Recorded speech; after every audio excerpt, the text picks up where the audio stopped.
One of the things, as an aging member of humanity, uh, has to think about is kind of just the idea that sometimes my eyes are just a bit tired. Sometimes I can't stand the brightness.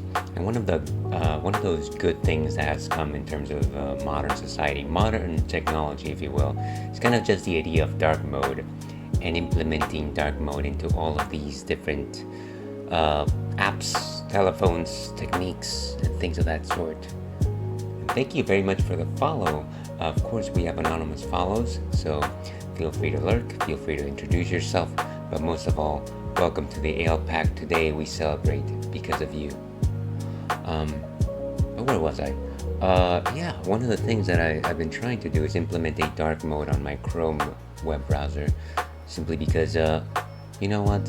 Sometimes the light is too bright. Sometimes I kind of just need a little bit of a respite, a relief, and I haven't been able to find that. And that is today's reason why I am late. Hello and welcome to the Ales and Fails stream. I am your host, Ale Wolf, otherwise known as Ales, gentleman streamer, the excellence of an execution, the no-throne Cicerone, and happy Friday to you all. The Gudetama in the background. Welcome once again, Dark Rise Dream. Let me know if I'm not pronouncing that correctly, or if that is how you would, or if there's a better way to refer you as. Thank you very much for popping in. I know that we've had a few exchanges in Eris's Discord. So just the fact that you were kind enough to give me a few minutes of your time today has already made today a great day. Thank you very much for being here. Let's see, hello. That is correct. You can just call me Dark though. Dark is easy, dark is nice, dark is, as they say, simple and clean. So once again, thank you very much and welcome to the Ale Pack. I'm glad to see you here today. So as I mentioned at the top of the show, and you probably noticed this when you woke up, today is Friday. So here's hoping that you're having a great end of your week. Here's hoping that if you are working, maybe the day is mellowing out. Maybe you are wrapping things up, and maybe next week's you is going to have to worry about the nonsense of work, and maybe you got either a relaxing or stimulating weekend ahead of you. I certainly have a couple of fun things planned, but the less said about that, the better, I think. Dark is like the dark mode in Chrome you were looking for. Clearly, you are the answer to my prayers, Dark. Thank you very much for suggesting that. Yeah, I kind of just need to find a proper Chrome extension. I was trying out a few of them before starting stream, and I just couldn't get either of them to work. So I was just like, you know what? Let's let it go. Like Elsa once said, let it go. But yes, today is Friday. Before we actually get into the matter at hand, and that is Baldur's Gate 3, apologize if you were one of the ones that was, what do you call it, awaiting Elden Ring, but I decided, first of all, a friend of the stream, John, is not going to pop in today as he usually does on Fridays, and thus that means that there will be no progress in Elden Ring, because as everybody knows, I am terrible at Elden Ring and I cannot do it on my own. So I decided, you know what, maybe today is a great day to go back to Baldur's Gate 3, because it is always a good day for Baldur's Gate 3, I always think. And you know what, it's been long enough. I think we've had a bit of a separation with Baldur's Gate 3. I love the game. Some of the mechanics can be a little bit obtuse for me because I'm not great at games. But I think it deserves a chance because we love the RPing. But yeah, before we actually get started, let's actually go ahead and talk about what's on tap, because that is kind of what we do here at the Ales and Fail stream. Not only do we fail, but we also talk about ales. And today we have something delicious, something refreshing, I like to think. This is from our friends at Oakland United. This is Paradise Found, of course. And Paradise Found is a sour ale. It is a pog sour ale, meaning that it has passion fruit, orange, and guava, which are three of my favorite fruits. But you might be asking yourself, well, what exactly is a sour ale? Ales? You might be thinking, I've had beers, they're bitter. Sometimes they're a little bit sweet. I've never heard of this nonsense of sour ales. Well, the idea is that there's three main flavors when it comes to beers. There's the sweetness, and that comes from the malts. There's the bitters, that comes from the hops. And then you've got sours, and that's a little bit more of an interesting story.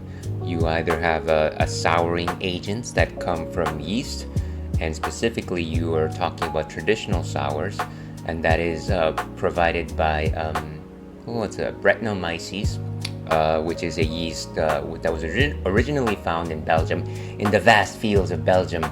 And people would just leave their beers out in the field, and they would be naturally colonized by Brettanomyces, and you would get like a nice souring component to them. It was quite delicious, quite delectable. I very much enjoy traditional sours. The other way to make sour beers is to use the bacterium known as lactobacillus, and that is the same bacteria that makes your milk go sour. It also makes yogurt, so go figure. They weaponized the way in which our milk curdles, which is always good to weaponize these things, I think. Yeah, yummy indeed. I'm glad that you agree. And let me ask you, Dark, are you a fan of beers? Are you a beer aficionado? Are you just testing the waters, or do you just hate them? And that's absolutely fine, by the way. We love all sorts around here. But yeah, that's kind of the idea how you get a sour ale. I want to say that more mass-produced beers are generally created using the bacterium process, because it's a little bit easier to industrialize. You essentially put them in giant steel vats, and you add your bacterium there, and you get your sour components, and it's nice and dandy. So most American craft breweries use the kettle souring process. I still prefer the traditional way of things, but you know what? Times are a-changing. But see, I am not actually, but I love to learn about stuff. As an OC creator, I like learning things for new characters. Hey, very cool. Well, I'm glad that you enjoy some of that. Let me promise to you that this is not the entirety of the stream.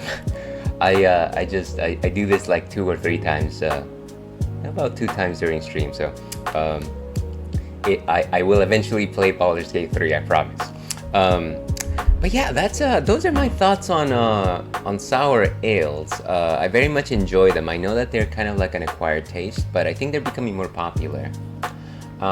With that, let's actually go ahead and talk and see what Untapped has to say on the matter over here.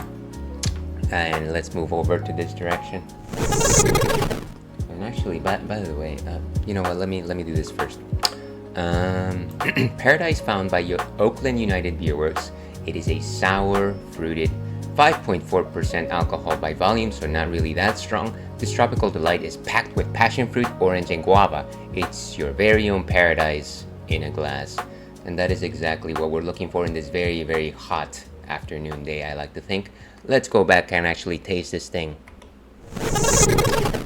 Let's see. Haha, it's okay. My joining this one was just a lucky draw. I'm glad that you see it that way. I like fruity drinks though. I very much enjoy my fruits. I very much enjoy my tropical fruits the most, I want to say. Today we've got our Hefeweizen glass over here. Quite nice. Let's go ahead and pop this guy. And of course, every time I open one of these cans, I'm always wary of potentially it bursting into flames, because can't stand to do that when I'm live.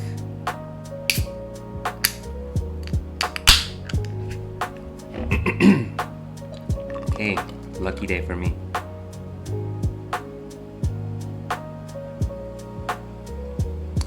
And like I said, here's hoping that maybe it's a relaxing afternoon. Here's hoping that today is good, but maybe not as good as your tomorrow. Okay, and so what we can see here is a bit of a pale ale, a slight glow, but I don't know if you can actually tell by this, but it's got a slightly ruddiness to it, a slight guava-ish lilac tinge to it. It's not very strong, but it is definitely there. Very small on the bubbles. In terms of a nose, we've got very strong souring notes. I want to say guava is the most prevalent note there, followed by passion fruit. I can't really smell an orange there. Feminale, dear viewer, happy Friday.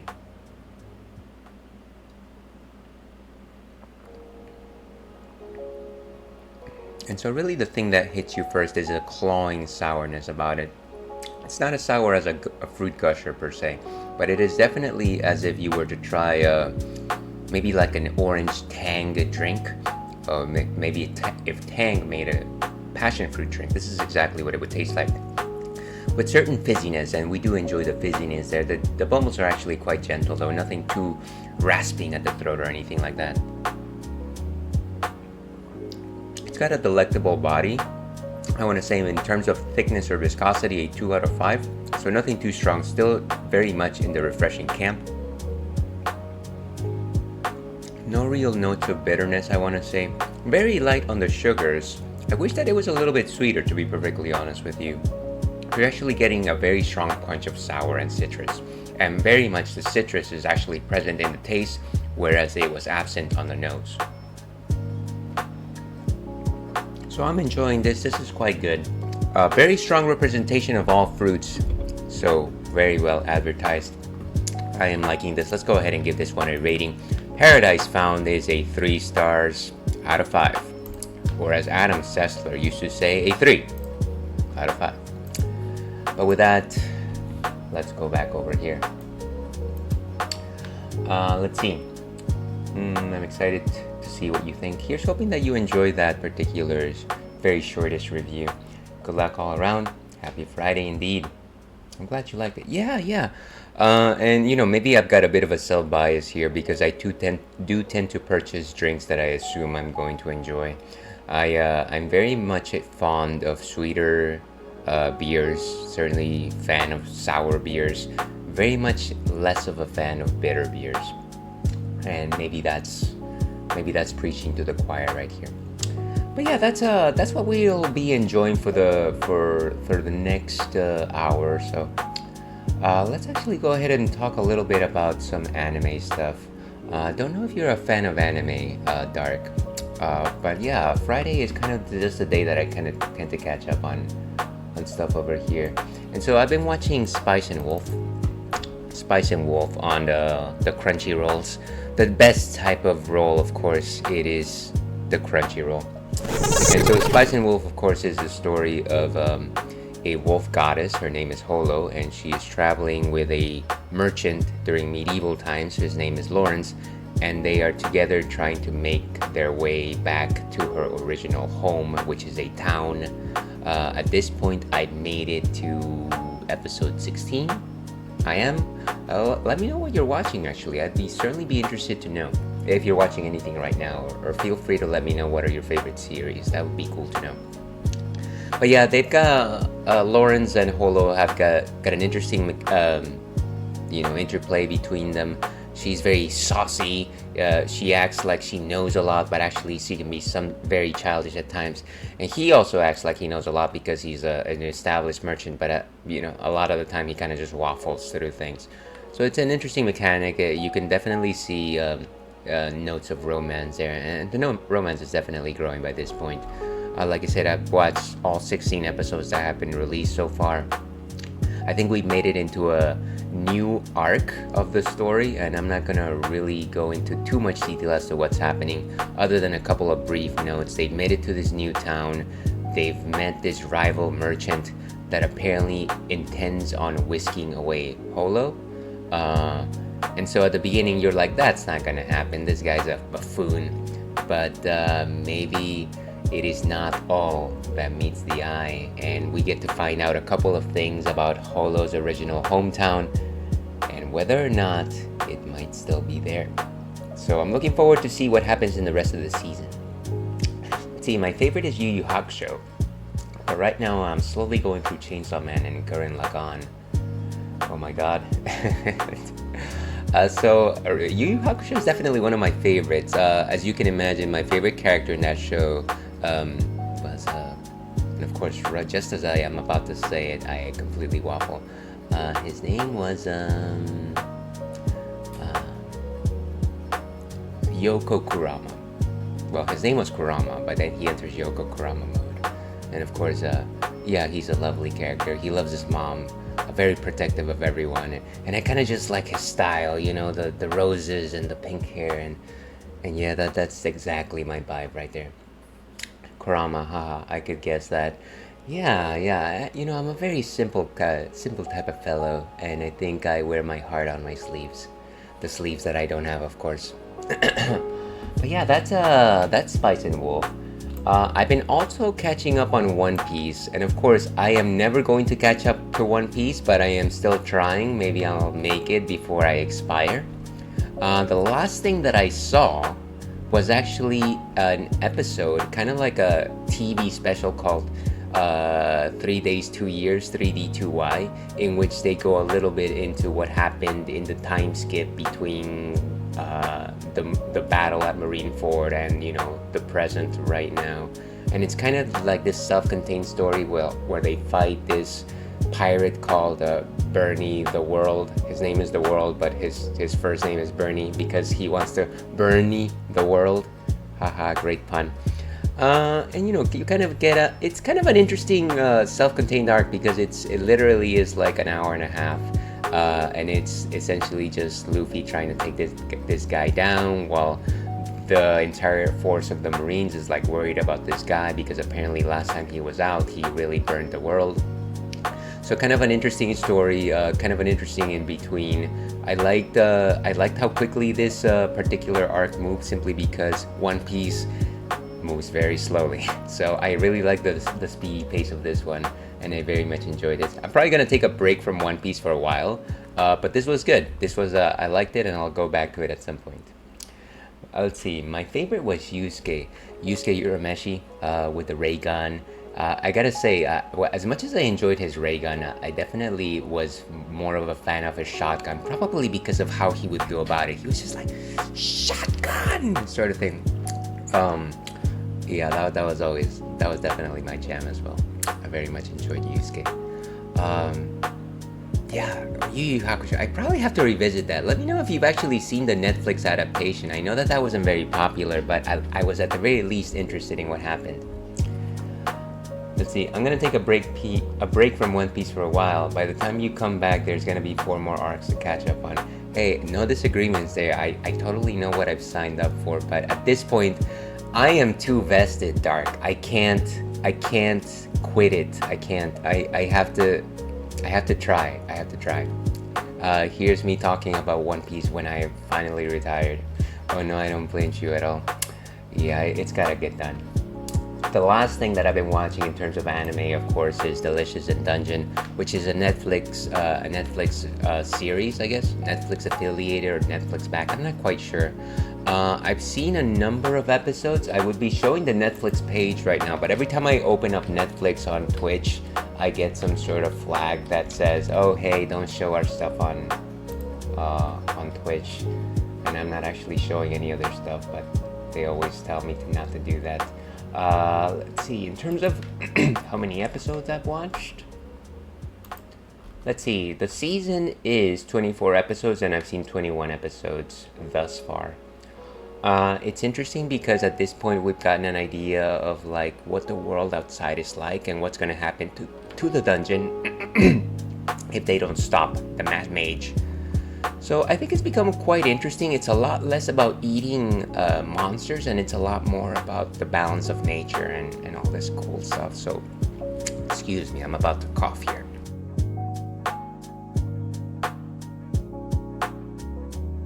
Wow. That is rough. And of course, this is as good a time as any, as much as this is a drinks-friendly stream.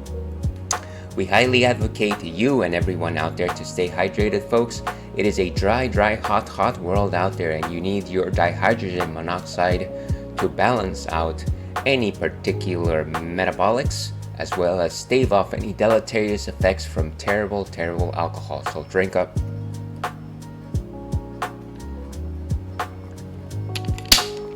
Okay.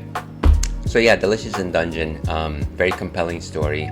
We're still trying, again, not to go into any spoilers or anything like that, but we want to know if we'll actually be able to save Fallen at this point, who may have been, well, I'll leave it at that. Yeah, so that's kind of what I've been watching.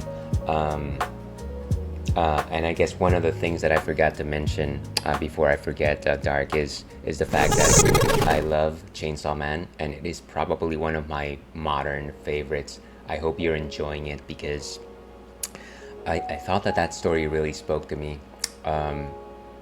Not because I have any chainsaw powers. I mean, I wish I did, but kind of just being a screwball teen and not knowing anything and putting emphasis on things that I didn't necessarily weren't important and things like that. But yeah, here's hoping that you're enjoying it. Let's see. I haven't gotten super far, but I really like it so far. Good to hear. It is a master class, I like to think. All right. Let's see. But all that out of the way, let's go ahead and post the question of the night. Completely optional. Excuse me for anybody out there. Question of the night: what is one magic spell you wish you knew? And simply because we are playing Baldur's Gate, that seemed to be like a good question of the night today. I don't know that I can think of too many spells, obviously offensive spells, but I think if I was going to suggest any particular like popular spells that everybody knows about, maybe something like haste, maybe something like to speed up. I think that would help out a lot. But maybe the reverse, maybe something to like stop time for everyone but myself. I don't know if that's a popular spell, but I think it's a popular spell. I don't know. Anything fire related? Are you into the pyromancy, Dark? Is that what you're saying? You would like to see the world burn? But that's a good choice. I like it. Alright, so let's get started with some Baldur's Gate 3. And actually, before I forget, I just have to do all of this nonsense before I start. It's like, why do I do this to myself? We've got our friend Churro over here. We're gonna make him say hello. And I think he's there, maybe. Okay, there he goes. That's Churro. Let's see. Inigo says, is that Mama Ale's baby boy? That is indeed Mama Ale's baby boy. That's my name. Don't wear it out. Welcome to the stream, Inigo. How is it going? Let's see. Fire would be cool to have to learn how to cook with. Hey, actually, that makes a lot of sense. Sorry that I jumped into the world destruction bit. Because that is always what I jump into. Let's go play this game. Alright, so I don't particularly remember what I was doing last time I was playing this, so we'll have to figure it out. And let me put the volume back on. And if the volume is terrible, let me know.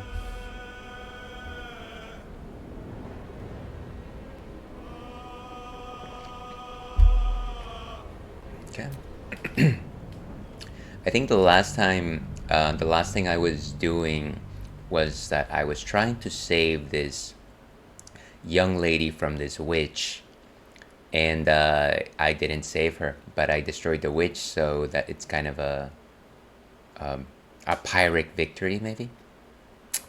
Yeah, I could have done that battle better, but so it goes.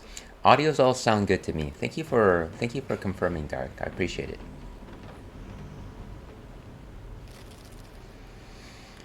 Yeah, I vaguely remember this. Everyone is in pain, of course, and we didn't save the girl. I would learn Expecto Patronum to defeat any dark energies like the Dementor from Harry Potter. That's probably a very functional spell in Igo. I wish I was a little more familiar with Harry Potter or Harry Potter, but I am not. But rest assured, ridding ourselves of the dark energies that surround us would be very useful, I want to say. Peculiar flower. Oh, actually, maybe I don't want to disarm it. Maybe I want to just let it go.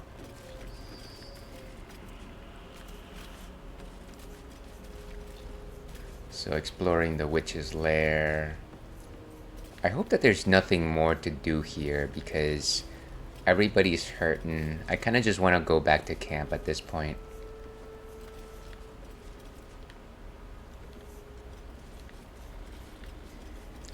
Let's see, how would Matthew McConaughey say Harry Potter? Have I suggested that I know a Matthew McConaughey voice? I don't know, he would be like Harry Potter. Harry Potter? That's no good. See, that is no good. That's no good. Harry Potter. Ancient abode. Harry Potter. Okay, that's enough of that.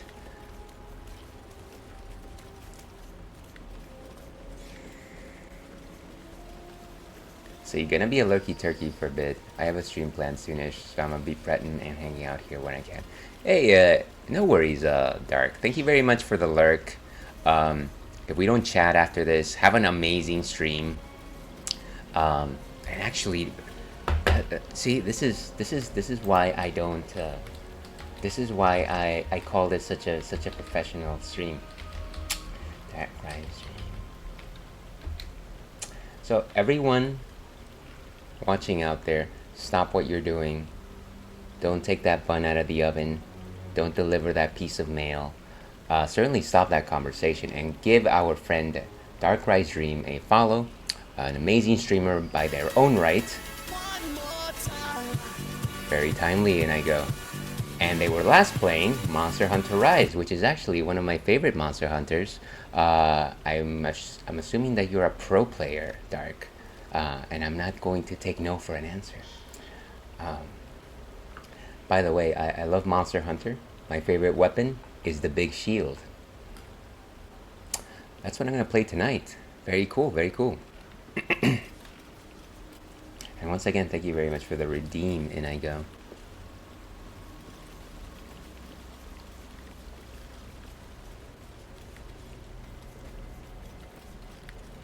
Sylvan Stone. Let's pick it up. Essence of Sylvan Stone. What is this?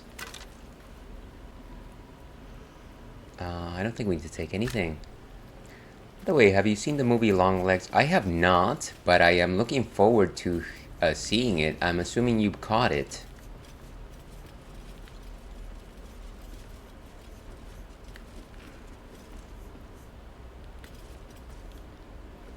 I think that is the entirety of this layer. I don't think there's anything else to explore here.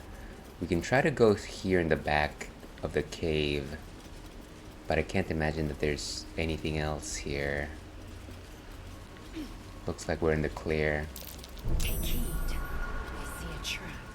A trap. I'm assuming she's talking about the flower. And we've got an ad break going to happen very soon. It's really good, trippy movie. Yeah. Oh, we'll just take a break. There.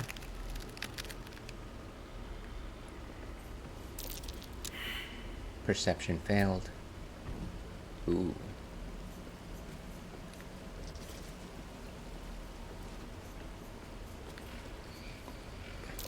Trap.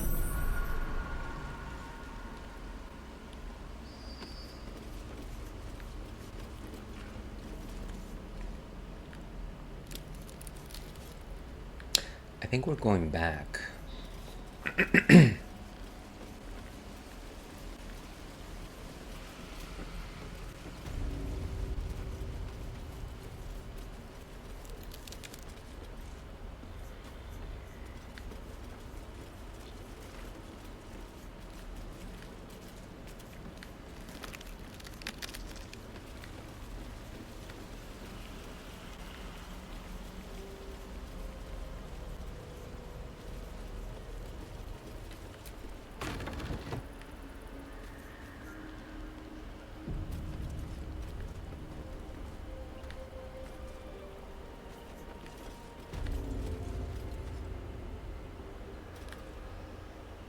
Okay, and welcome back everyone from ads.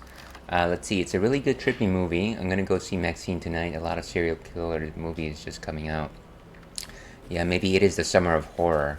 So I heard good things about Long Legs. I know that it has Nicolas Cage in it. Um, it does sound like my kind of movie, though. I do like serial killer movies. Metal fork. Where are we? It's like a kitchen of some sort.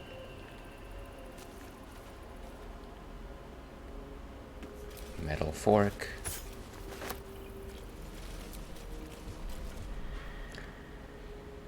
Clumps of hair and flesh stick out from twisted roots that make up the shaft of this wand. Connor is scratched on the surface. Ooh, a potion. Let's take that. Letter from Ethel. Blotches of ink are spattered on this unfinished letter in an uneven scroll. Sister dearest, are you feeling all right, Petal? Can't believe you let some pup give you the slip. I'd be mortified. Worry not, my redcap snapped the bugger. They're taking their sweet time with him. The screaming stopped a few nights past, but the sobbing continues. He'll die regretting he crossed a hag. A mother with a failing mind. You know me so well. I have the most darling mask for her. You must come visit. And actually, I completely forgot to change the... Gosh, I forgot to change the streaming category here. Ah, that's lame.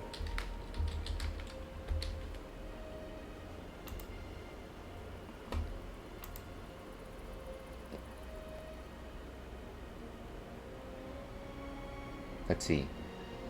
Next is Trap, another serial killer movie I don't care for. Horror or serial killers, but seems like a pretty good watch. I haven't heard about Trap. I'm assuming it's also, well, you don't care for horror or serial killers, but seems like okay. Well, let me know how that sounds like. I'm always intrigued in a lot of these more modern horror tales, I like to think. I also watched 8 ads just for the goat. Well, you absolutely didn't have to, and I go, but I appreciate you sticking around just for those. Just to watch this lowly fellow talk about nonsense. Letter to Ethel. This letter's written in elegant cursive. Ethel, I've heard business has been slow. Rest assured I have a job for you. A client fled Baldur's Gate without payment. My agents picked up his trail along the Campfire and have ensured he will pass through your territory. Do as you wish with him. In exchange, I have a girl who suits your particular appetites. Her mother's mind is failing. My contact has assured her you can help. I'll have her sent by the usual route. So that's written by somebody who refers to themselves as M. I'm assuming it's the M from a James Bond. The ever-seeing eye. Ooh. A gale can absorb this item's magic. A pale green eye pierced by the twisting branches of a dead tree, the result of a foolhardy woman begging Auntie for a favor. Protection from evil and good. So it's a spell sort of thing. Let's see, I'm waiting for more channel point redeems because I do have a good amount of points. Well, someday. I'm not gonna and I go, this is not my primary job. This is not my primary function. But someday, rest assured, someday. Ooh, a heavy chest. Open up. Take all. Oh, all of these they're just like rings, huh? Squadala, we are off. I love it. I love the old Zelda CDI. These are just random rings, huh? I think we can probably sell them.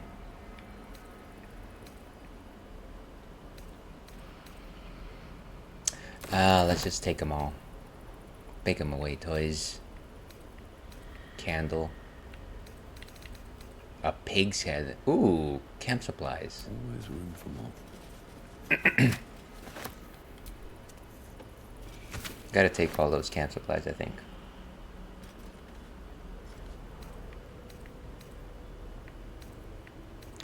Okay, I think we've explored this immediate location. Let's see if there's anything else around here.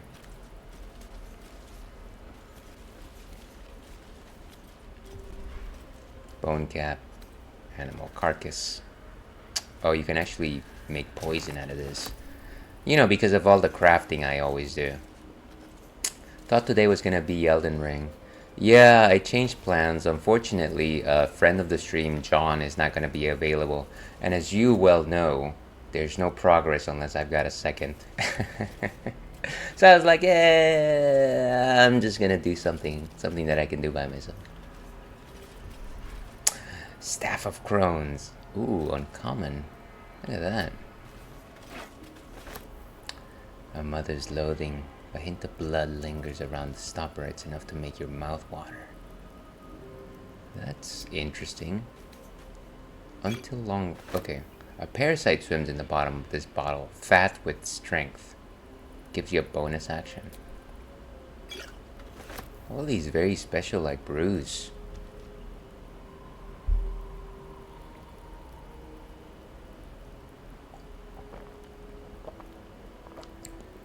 And of course we're enjoying a Pog Sour Ale. We do love our sours. Faltering will. A sweet intoxicating aroma hangs around this bottle. It reminds you of home. Heart of Stone. Interesting. Insanity's Kiss. Something thrashes in this heavy gourd. Missing pets? Thousands of little legs skitter inside this bottle, seeking an escape.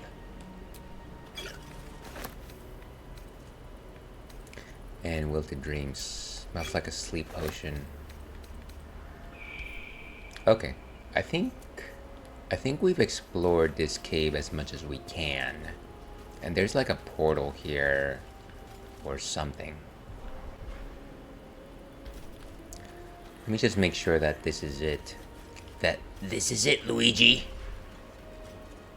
Earthen bottle. Lost time. Lover's avarice. Ooh, there's a wicker chest just like the Wicker Man. Take it all.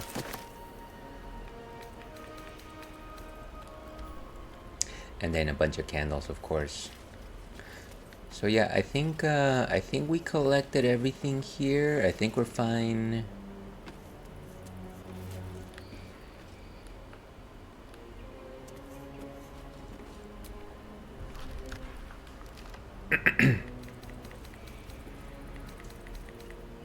Bunch of candles and pots. Sure, take the bitter divorce. Why not?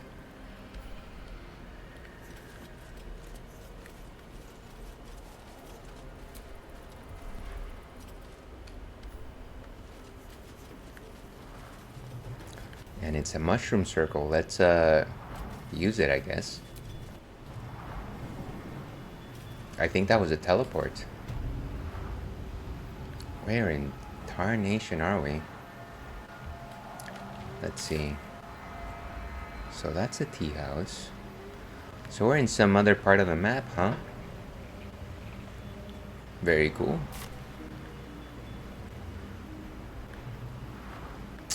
You know, it might be a good idea though to go and get a rest. So let's do that. Fast travel to camp. And we'll be back.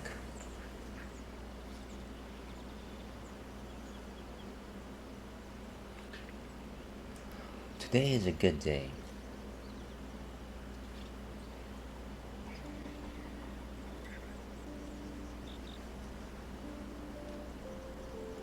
Always appreciate the affection of some of my fellow streamers. But not so much of those pesky GFX artists. Alright, let's keep moving. So maybe let's see if anybody wants to talk about anything. I don't know. Soldier? No, not Karlak.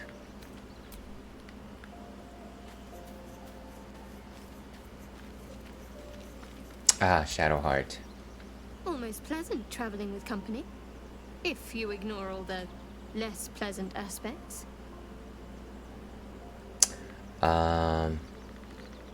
I don't want to use any of these responses. Shadowheart, you are great as you are. Asterion. Well, hello. What can I do for you? No, I don't think I want to talk about you biting me.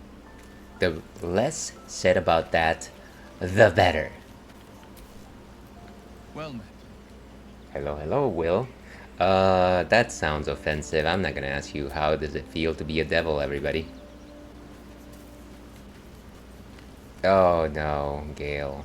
You're not doing so hot, are you? What's on your mind?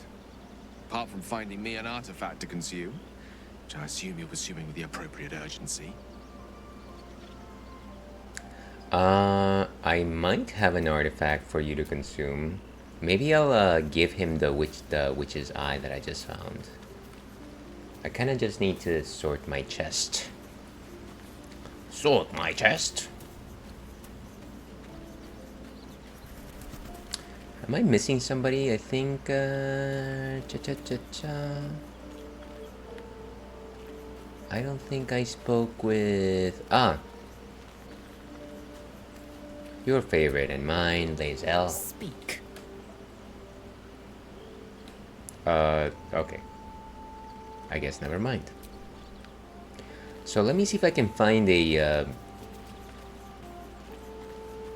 proper magic artifact for Gale.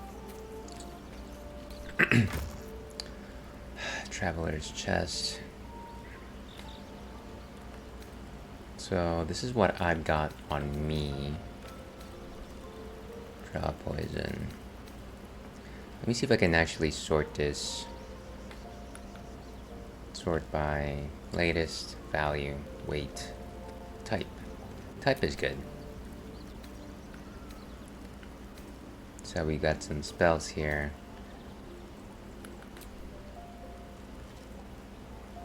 Okay. And this is a staff. You gain a +1 bonus. Staff of Crones. Another staff.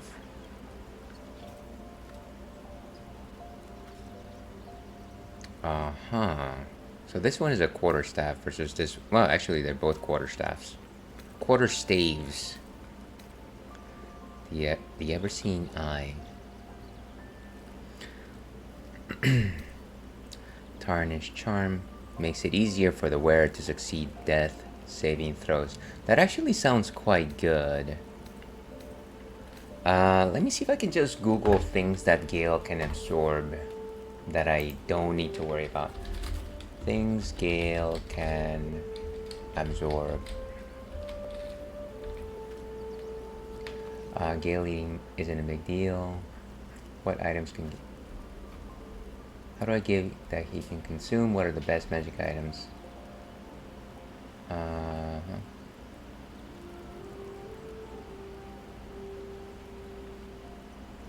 Let's see.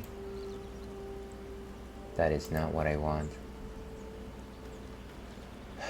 Best magic items to give Gale, which...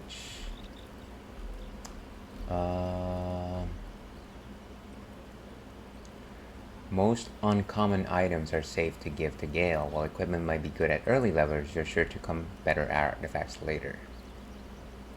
Let's see. If I have Robe of Summer,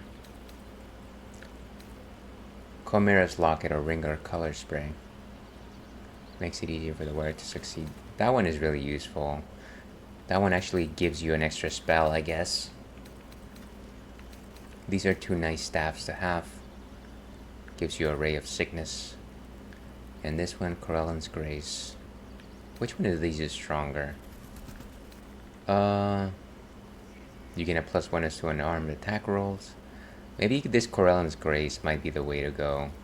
I don't know that anybody that uses a quarterstaff uses it in this way. Maybe. Maybe, maybe not. Maybe I'm making the biggest mistake of my life right now as we speak. Or maybe it's okay and maybe we just need to chill, you know? Arrow of Acid. Arrow of Rolling Thunder! Speedy Reply. That one looks good. Sword of Justice, I like that one too.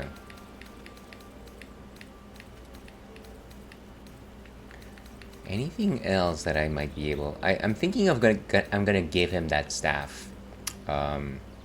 Because you know what? Too many stabs. So, Corellan's Grace...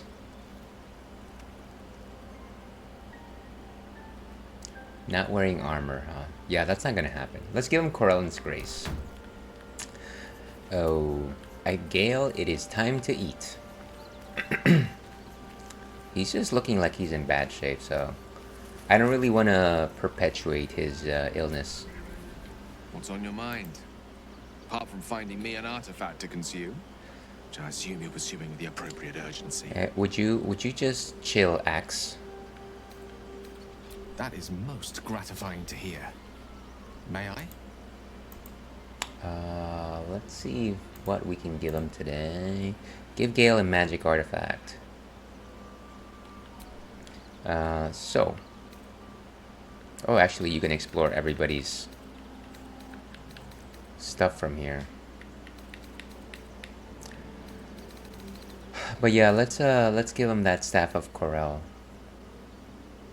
Can I see what this is? Yeah, Corellan's Grace. Thank you.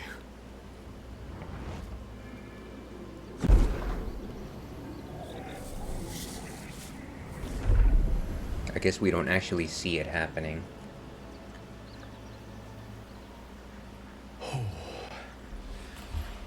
That hit the spot. I can feel it work.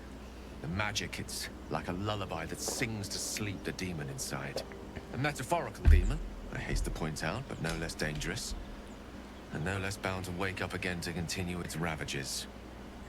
Such is the nature of all monsters. Let's see. I'm glad you're feeling better. Your condition sounds unpleasant, to say the least. Oh, it's not so bad once you get used to it. And, on the plus side, my tower in Waterdeep has never been so free of clutter. Sincerely, though, I understand I ask a lot from you with few answers in return. But in time, all will be told. Well, thank you very much for that vote of confidence, Gale. I appreciate it.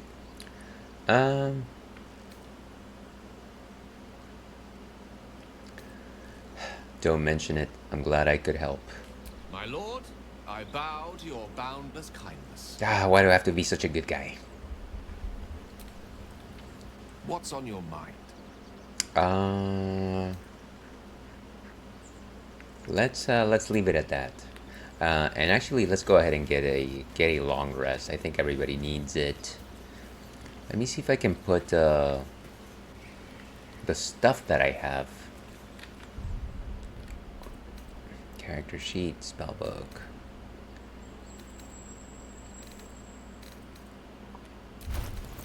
So inventory over here.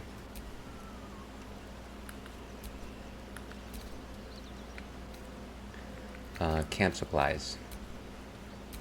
Okay, so let's multi-select all this stuff.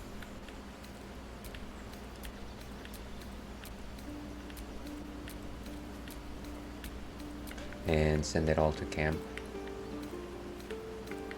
I can't choose more than one, huh? Actions. Send to camp. And let's choose all this stuff.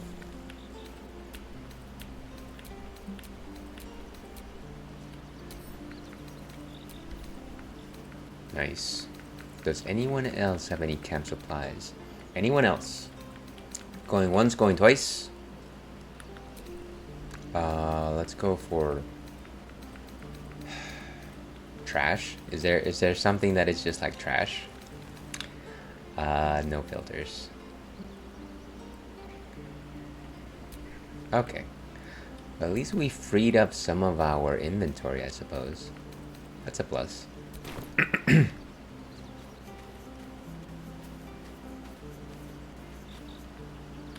So how do I do this again?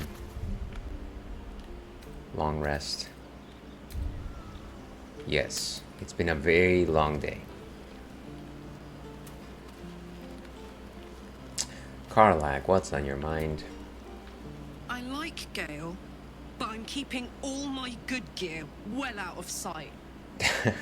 Everything fancy he touches meets a grisly end. But tell me how you really What's on your feel. mind? No, I think we'll leave it at that. Asterion, my friend. Oh wait, we forgot.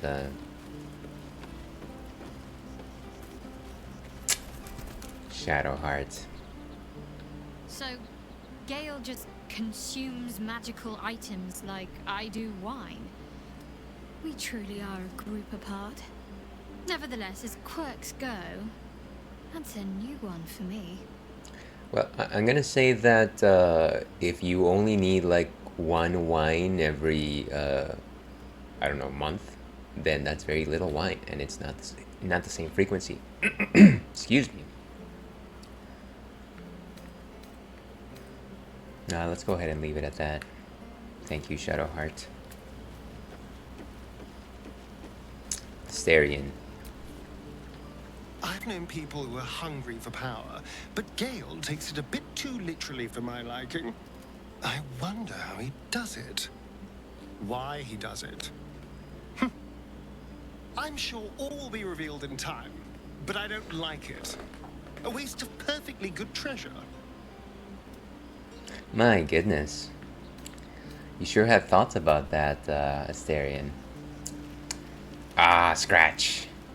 You'd never turn away from me.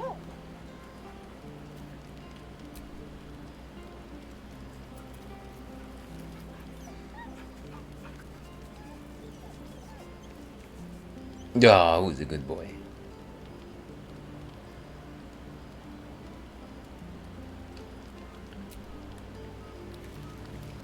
Ah, Lae'zel. Gale is positively voracious.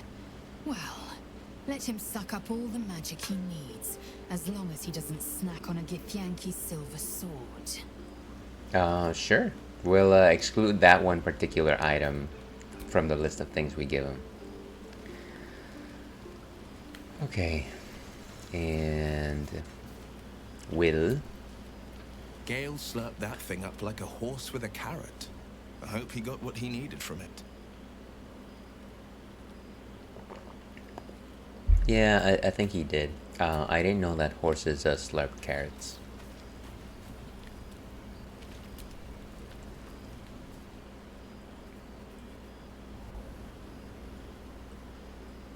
Yeah, and who might that be?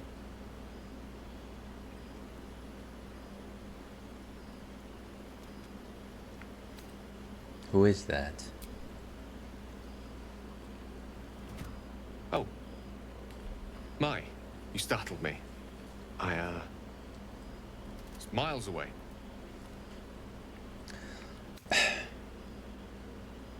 Let's see. The figure you conjured, who is she? Someone you miss? No, she's no one, really. I was just practicing an incantation.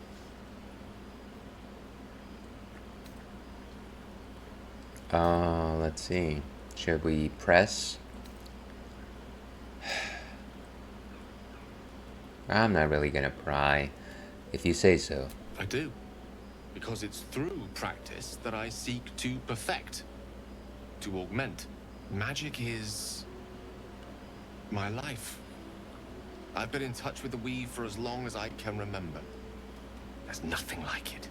It's like music, poetry, physical beauty, all rolled into one and given expression through the senses. Would you like to experience this? So he's offering some sort of a mystical experience of some sort. I mean, sure, I'll try anything once. Yes, Then I would. follow my lead.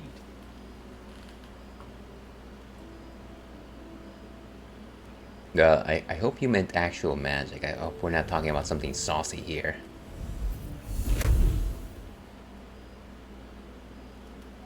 Whoa. Now you.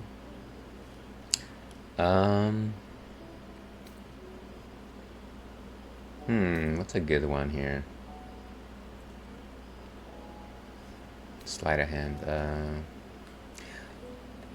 Let's go with Arcana since we're assuming that this is a real spell. Let's imitate the gesture slowly and as precisely as I can. Doesn't seem too hard. Ah, epic failure. Look at that, 75% chance of succeeding.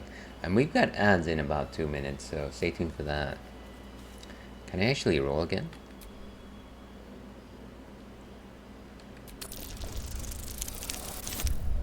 Ah, natural 20. Beautiful. I'll take that.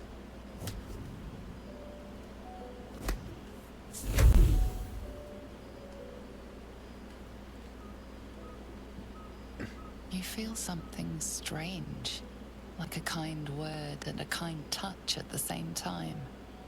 It's warm and comfortable. Excellent. Now, repeat after me. Athran Mistraril Kantrak Eo. That was okay.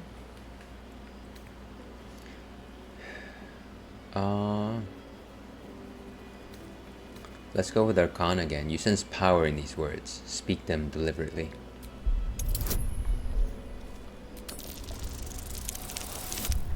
Oh, come on, every time. Failure. No, I'm sorry. But it looks like magic's not on the cards tonight. No, I guess not. Perhaps I'm not quite the teacher I fancy myself to be. In any case, don't blame yourself. Mistra can be a fickle mistress. Coy to a T. Good night. Timaeus is inspired.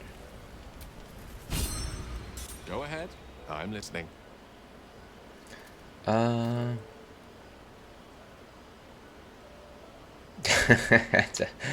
not gonna say that.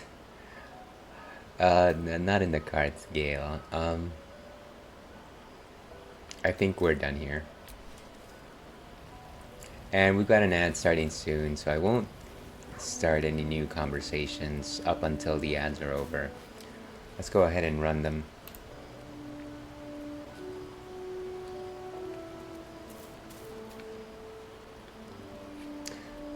Let's see.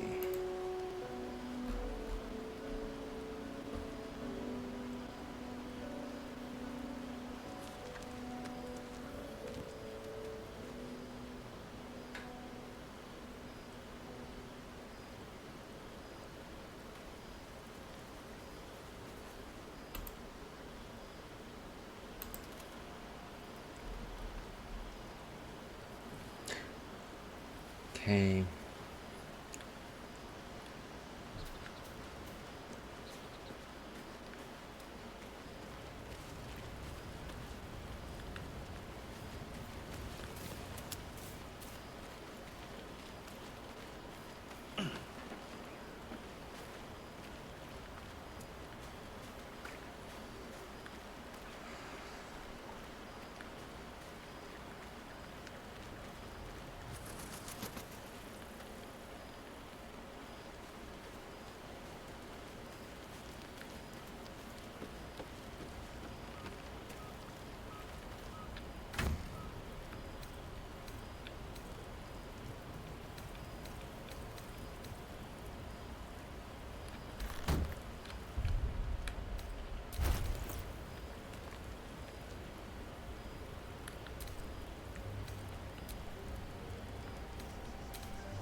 Okay, and welcome back from ads, everyone. Sorry about that. I was just sending some stuff away to camp. Let's go ahead and take that long rest.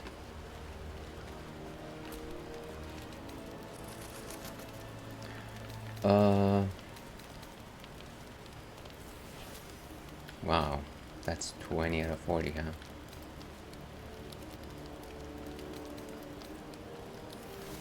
26, 32, 38.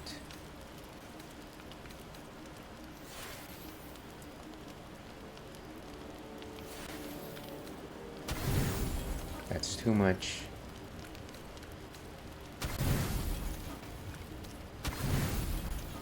How close can I hit that 40?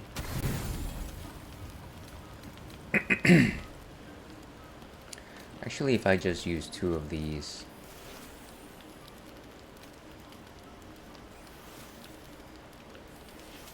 and nothing else, that should be enough.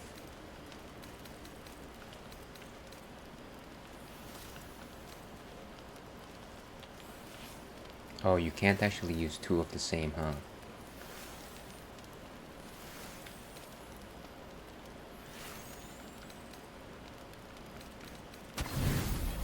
Okay, that's... Hey, perfect.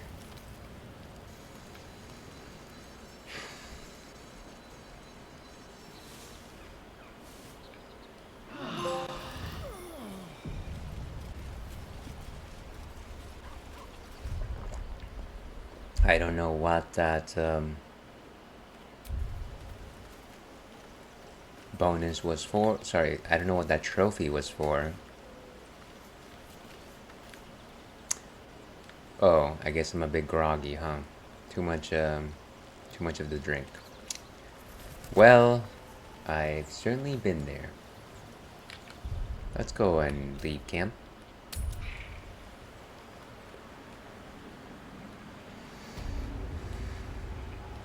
So we're here in the Putrid Bog.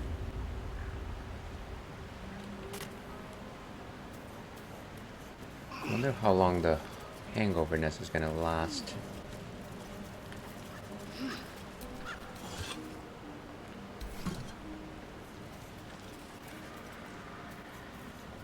Moldering coffin. There's a person there. Here lies Connor, beloved husband, and a tasty little morsel to boot. Wow, this thing is... These goggles are just a bit too much on my temples. It's a little bit frustrating. I think they're just a little bit challenging to wear in conjunction with these earmuffs. Can we actually take the corpse before it does? Didn't seem to have anything. So it goes, I guess, so it goes. Assuming if we go this way, we're going back inside the tea house.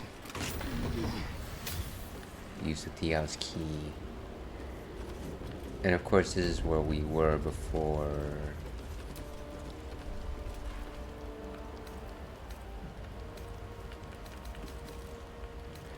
Yeah, we already explored this area.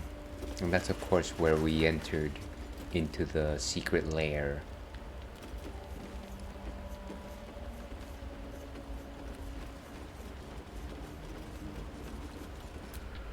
And the chest is empty because we've already been here. So let's go back out. Let's see if there's anything else that's worth exploring in this little nook.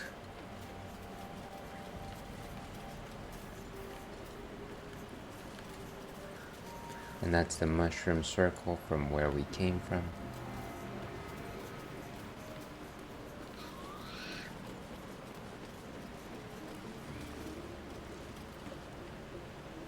Make sure that we don't drown around here. Seems like a relatively shallow beach.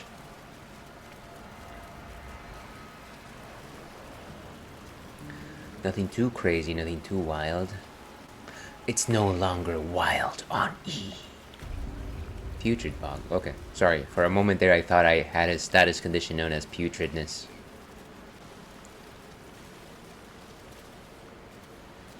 Oh, let's keep going this way. Do we just start swimming at this point? Not sure. I guess we can't really go that way, huh? Yeah, it doesn't seem like it.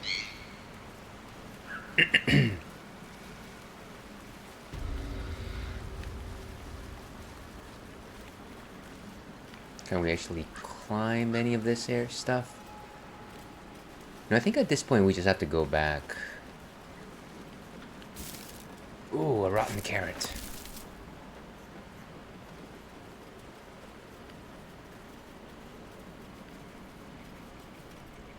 You know, now I'm assuming that teleportation circle was simply so that we didn't have to go back through the witch's lair, which seemed to have a lot of traps.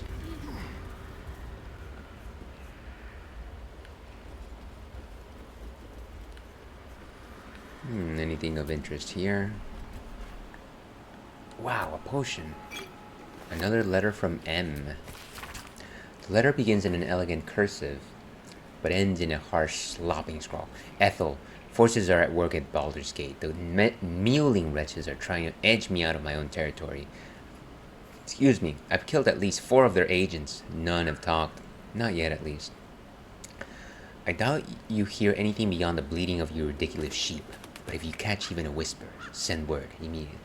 Who is this man? Excuse.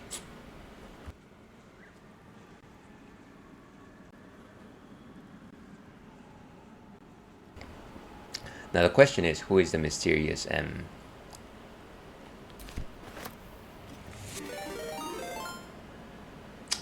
Thank you very much for the hydrate, Dark. Very kind of you.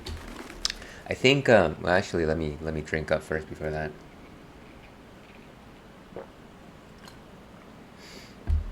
So, to make a long story short, I had COVID, I want to say, like a week and a half ago.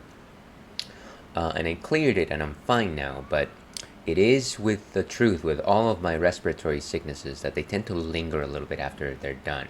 And so I feel like if I start talking too much, I just kind of just start coughing, I just get the raspy throats, and of course it's one of these things that I gotta kind of watch out for. But thank you very much for the redeem. Oh, antidote. I don't need a broken cupboard. Burlap sack. Oh, what? I have the same issue with respiratory stuff. Yeah, I can't imagine that it's the most uncommon side effect. But yeah, I think it's something that I've kind of just gotten used to. Unfortunately for me, I've got the curse of I like to talk a lot, and so because of that, I tend to cough a little bit more often than most people. Toad teapot? I get that. Yeah, it's a good time. Chatter is good. Chatter is good. A rickety chair. No need for those. No need for tenchi.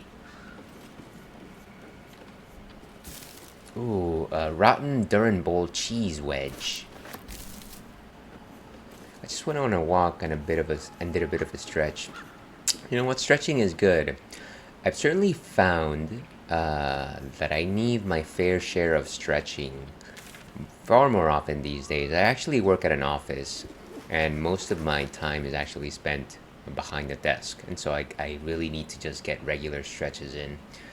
I also need to do a lot of squats, and that's because my knees are not what they used to be.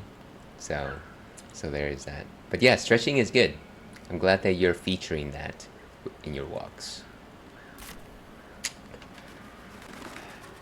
Ooh, yummy. The Durin Bowl cheese wedge. I'm a fan of cheese myself. Very much enjoy the Comté. Gnarl treehouse, tea house. I can't imagine that there's too many other treasures left here. Probably not. What does this one have? As DD would say, what does this button do? No.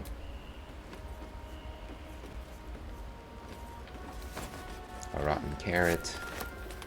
Clearly we needed that.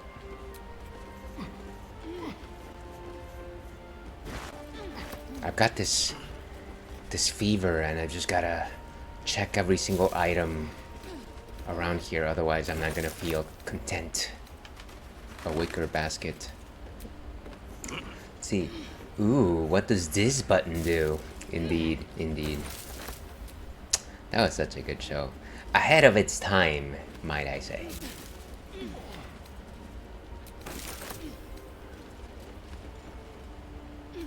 An iron torch, skull lantern.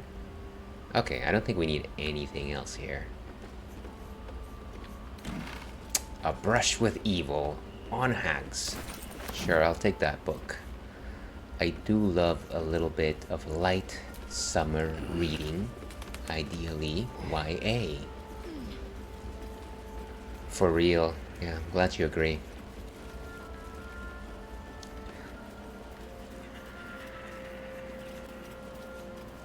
Yeah, I wish, you know, I think, at this point in my life, I don't really follow, like, any great, American animation, much like the golden age of Cartoon Network.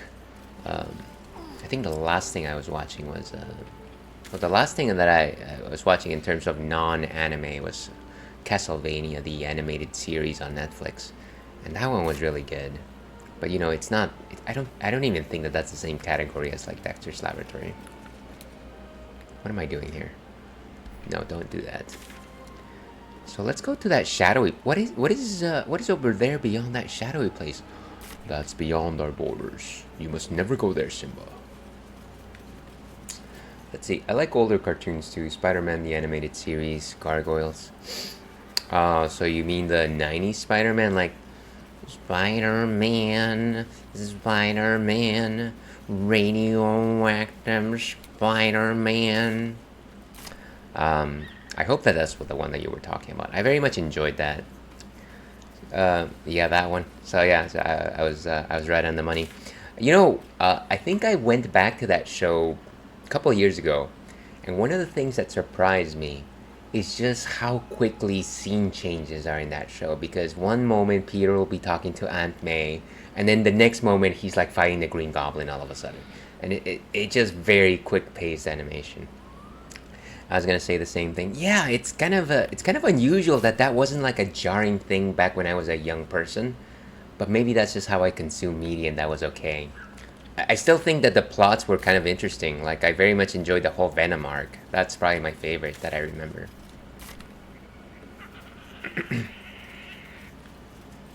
What is over there? Ooh, a man. Gandrel. Ah, stranger. Forgive the aroma. You catch a waft of something foul, metallic, and sickly sweet. Powdered iron vine. An old hunter's trick.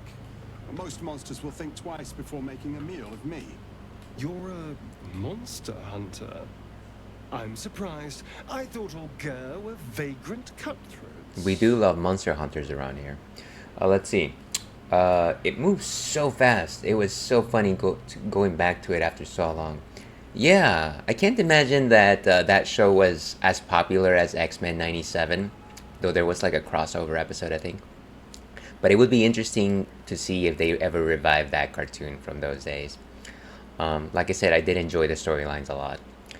I really do too. Cletus Cassidy Carnage is my favorite character, and I love him in that cartoon. Yeah, that was definitely a fun character to visit. Yeah, I can't. I wish that I could remember just like good episodes off the top of my head. But yeah, that series was definitely memorable. I really liked whenever, what is it? The alligator guy showed up, crocodile. I forget what is it. But it was kind of like this always like Dr. Jekyll and Mr. Hyde thing, where you felt like you could trust him, but then like he would turn back into the gator and all this stuff. And of course the Green Goblin. I feel like the Green Goblin stories are always just good. Never understood the hobgoblin thing though. How was he ever related to the Green Goblin? That was always confusing to me. All right.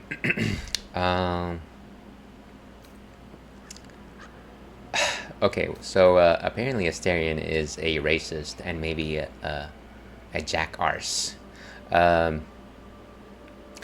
Pardon, but who or what is a gur? A mystical and dangerous people. We travel The lizard. around, Thank never you. settling in one place. I was in the reptile Steal family. chickens, curse your crops, seduce your daughters. Your friend here has heard it all, I'm sure. Well, I wish I had half the power settled folk think my people possess. Alas, I am a simple wanderer. A simple wanderer and monster hunter. But I'm no witch doctor or cutthroat. You do not simply call yourself a monster hunter, sir. Okay, let's see. Let's go with... So what monster are you hunting? Something terrifying, no doubt. Dragon? Cyclops? Kobold? Nothing so dramatic. I'm hunting for a vampire spawn. Ooh. His name is Astarion, but I fear he's gone to ground. I was hoping the hag of these lands could help me flush him out, but it seems she is no more. What? Oh dear. I think we've got an Asterion with us. So, let's see. Let's continue to ask. I don't want to turn in Asterion. He's my friend, even though he's evil, but he's my friend.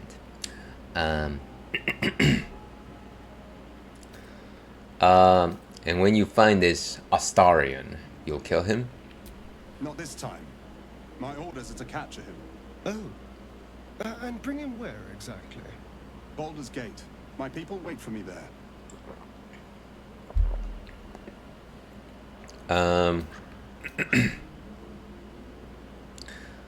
Let's say, I don't know what this message thread actually follows with, but only a spawn. Pity. Not like it's a real vampire. I don't know. I'm sure a vampire spawn could still rip out your throat if he felt like it. You're not making a good He case is here, right, Asterion. unfortunately. They are only weak when compared to their masters. During the day, we have the advantage, but at night, when they hunt, you'll not find a more deadly quarry. Ah, yes, the most dangerous game. Vampire spawns. I'm not gonna say that. I'm not gonna turn him in. Well, thank you for the warning. We'll be careful. May your road be kind. Wait, that's it? We're just walking away? Don't you think we should do something about the vampire issue? Well, I don't want to turn in Asterion. What do you want me to do? I guess I'm just gonna let him do whatever you want. Do whatever you want. Excellent. Astarion? No. Oh wait, that's not what I Can't meant. be. Oh dear. Wait, I didn't. Oh dear. How does he have so many attacks? Jeez. Okay, I guess we're in a fight, and Asterion is half dead already because of reasons. Let's see. So, he seemed quite happy. Yeah, I don't. I wish the dialogue option actually said, "Oh, by the way, this will lead to a battle." Maybe I should have read that in the you know, the subtext there, but I guess I missed it. Jeez. Okay. So Asterian's up first. Let's see what he can do.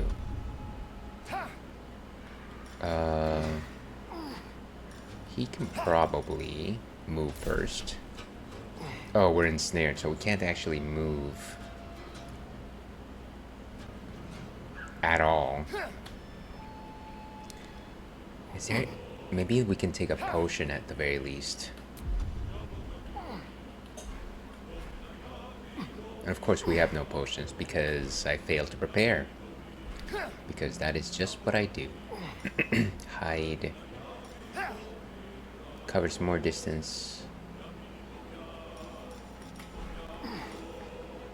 Hide from enemies by succeeding stealth checks. That one might be good. Firebolt. Can I actually fire? 20%.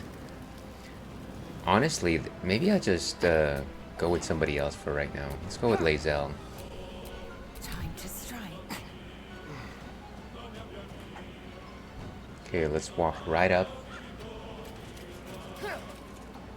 And kick his butt, I guess.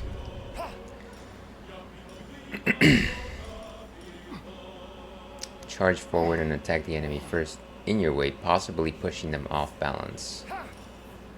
What are my chances of succeeding with this? 55.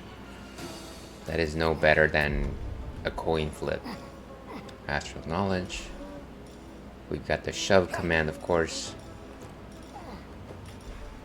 I don't know. Let's lacerate. Still a 55%. Why, this game. Okay. Fine, be that way. Pommel strike. Okay, nice. Critical hit.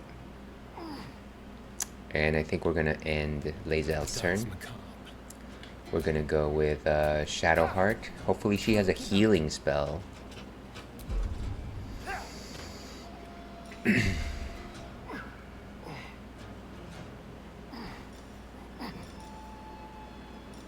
Concussive Smash. Cure Wounds. So let's move all the way to where Asterion is.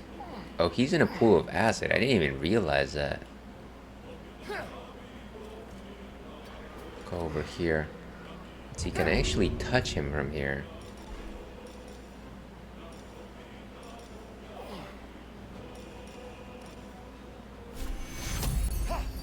Okay. Take you. Nice. Okay. And let's do a bonus action over here. Let's summon the spiritual weapon.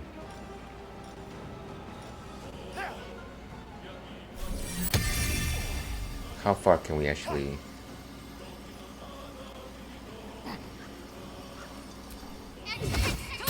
Nice. Right there.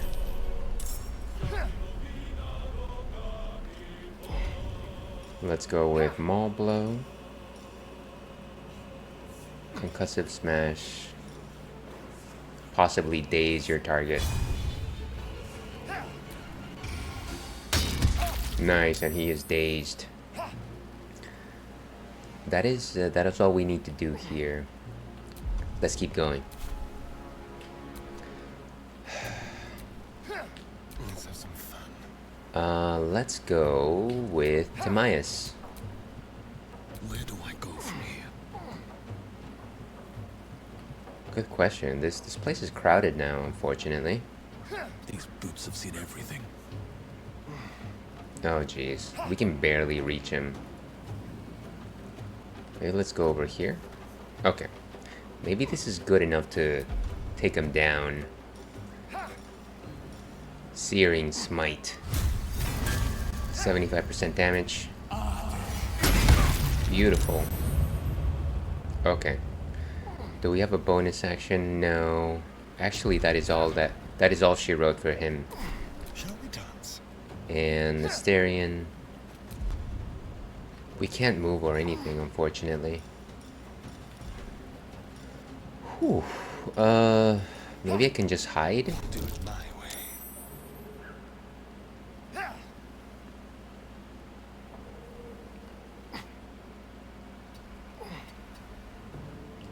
Let's just end turn.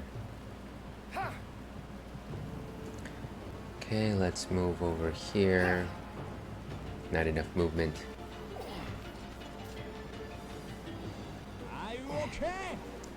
I am definitely not okay, But thank you very much for the redeem, Dark. We do love Terry Bogard around here. Are you okay? What's here is... You know what? Terry Bogard is a gentleman. He is the only one that will ask you if you are okay right before taking you down with a Buster Wolf. So, my hat's off to him. My trucker hat is off to him. Was not disappointed. I'm glad that you enjoyed that. Maybe let's try and throw an arrow from here. I adore him. Do you know the lore as to why Terry says, "Are you okay?" You know, I feel like I've looked at that before, but at this point it escapes me. So, if you got the factoid with you, feel free to share. And actually, as you can imagine, I don't know if it's obvious from the shirt, but I love Yori Yagami. He's a darling. I think he's the best. If we're talking King of Fighters, that is.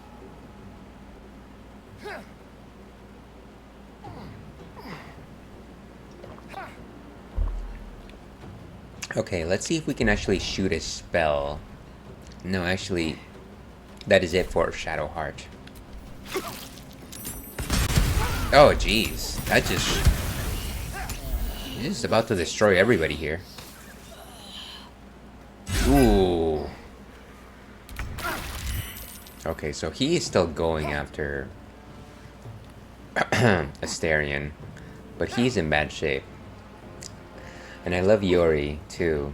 There are way too many good characters in King of Fighters and Fatal Fury. Yeah, I agree.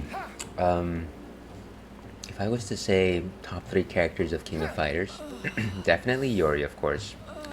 Then lesser known Vanessa, because I love a good boxer and I love it. I love to see strong women in fighting games. And then I really like what's his name, Ash Crimson. He's just the right type of just like, I want to get you. Just like finesse, just that French attitude about him. Oh god, don't ask me my top 3, I'd never be able to choose.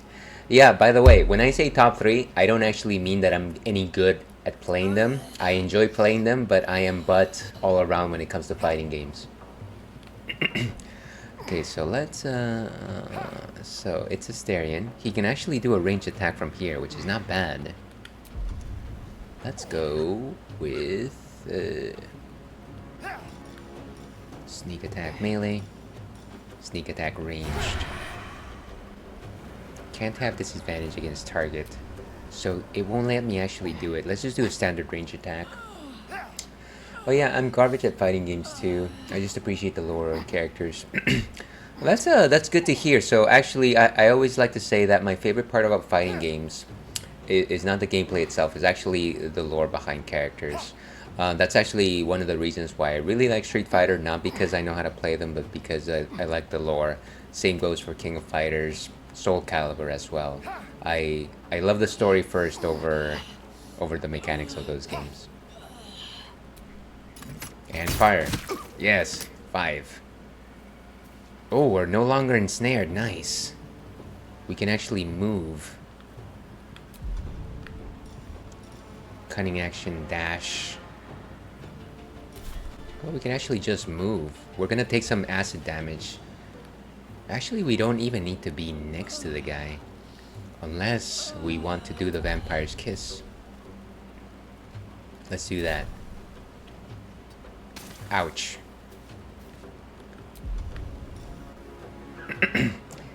Let's see. I've been obsessed with the avatar mode in the Street Fighter 6 because of the story and getting to meet all the characters personally as your own avatar. World Tour, that's I believe what it's called. So, I guess my own experience with oh, my controller is red for some reason. Maybe it's the story. Maybe it's the game. What I was gonna say was, so I have Street Fighter 6. I played it when it first came out. The one thing that I didn't like about World Tour was the fact that you could not choose your own groove from the beginning, that they forced you to use Luke, and I know that right after that you get Chun-Li.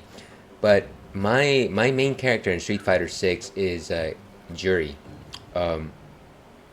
Is it Yuri? Juri. Juri Han. And I don't really know the other characters, and I understand that the purpose of the game is to teach you to play the other characters, but I was just like, can you just let me play the moveset that I want to play? That was, and so I kind of just let it go. Is it okay to swear in chat on your stream, by the way? I think it's okay if you're a regular. Let me add you here. And by the way, rest assured, you're welcome to say whatever you want. I just personally don't swear because I'm a what do you call it, a Boy Scout kind of character. Let me see if I can add you. Hold on just a second.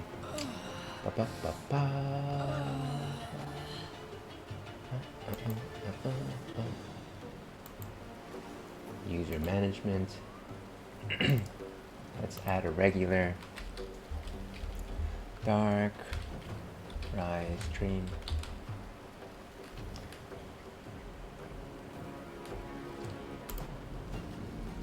Okay, and I believe that you should be clear to say anything to your heart's content, as long as it's not anything that discriminates any sort of people behind their creed or beliefs.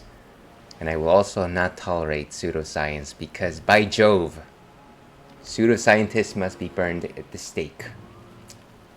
Thank you. Aha, don't worry, I won't be mean. Thank you for saying that. I believe in you, Dark Rai. Ooh, 100%. Nice. Okay, so we have turned him into a bloodless. Let's see. I was just gonna say I'm a lore, but I kept refraining from saying it because I didn't know if it was allowed. Let me go ahead and allow it there. It auto-modded. Very nice. But there's your message. Yeah. Okay. So I think we're good with Asterion. And let's use the spiritual weapon to take this guy out. 80% chance. Nice. He's got only 5%. Yay, thank you. Yeah, of course, of course. Once again, thank you very much for popping in. Like I said, I very much appreciate any kind individual that is willing to spare a minute of their day, nay, a second of their day here, tolerating my nonsense. What should I do? Alright, Shadowheart, you are going to... oh, 30%. I don't think Shadowheart needs to engage directly, but maybe she has like a fire spell or something. Sacred Flame. We're way too close. I think that's a problem. Maybe let's move.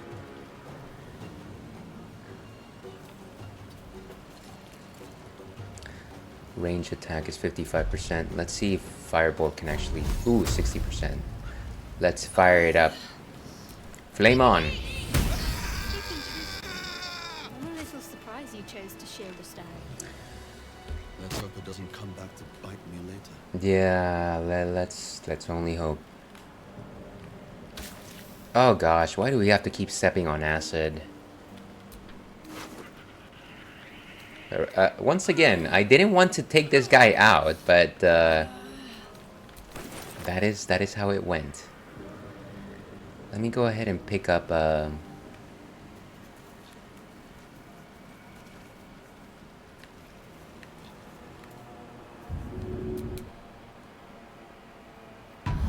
nice. Okay. Let's come on. Why did you have to step on the acid again, by the way? Can you stop stepping on the acid, people? Oh, jeez. Okay. So... alright, I think this is a good a time as any for me to take my first break. I've got to take a quick stretch break. I've got to take Churro out for a very quick pee-pee break. And we're going to find something else to drink. But after that, I want to say 6-7 minutes, we're going to go back to Baldur's Gate 3. So here's hoping that I see you guys on the other side. And if I don't see you, good afternoon, good evening, and good night. Stay tuned for more Baldur's Gate 3.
welcome back to the Ales and Fails stream. I'm your host, Alewolf, otherwise known as Ales, gentleman streamer, the excellence of an execution, the no-throne Cicerone. And welcome back everyone, happy Friday. Here's hoping that your afternoon is unfolding ever in your favor. And welcome back, Dark Rise stream. Good to see you. Thank you very much for holding on to your viewership. Let's go with viewership. As I suggested before, we are in the Modern Speakeasy, so we are playing Baldur's Gate 3 this afternoon. We're having a good time. We are getting our butts kicked as we tend to do. But before we go back to the butt kickery, let's talk about what's next on tap.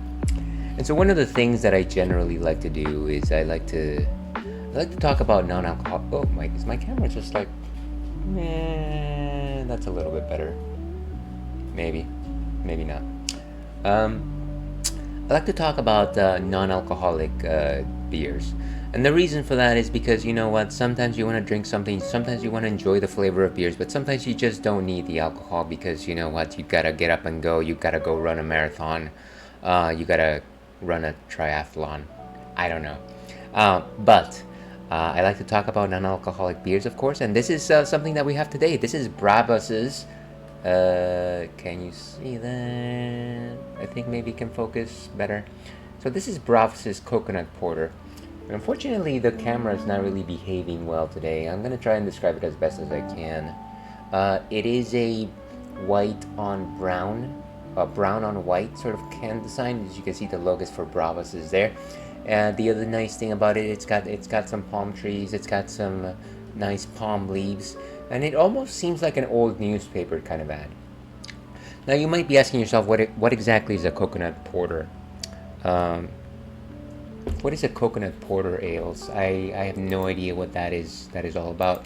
Well, let's actually talk about what a porter is.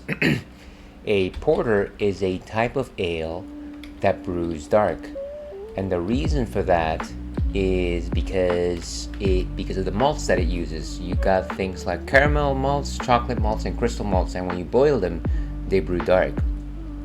Now these are the same types of malts that you would use for a stout.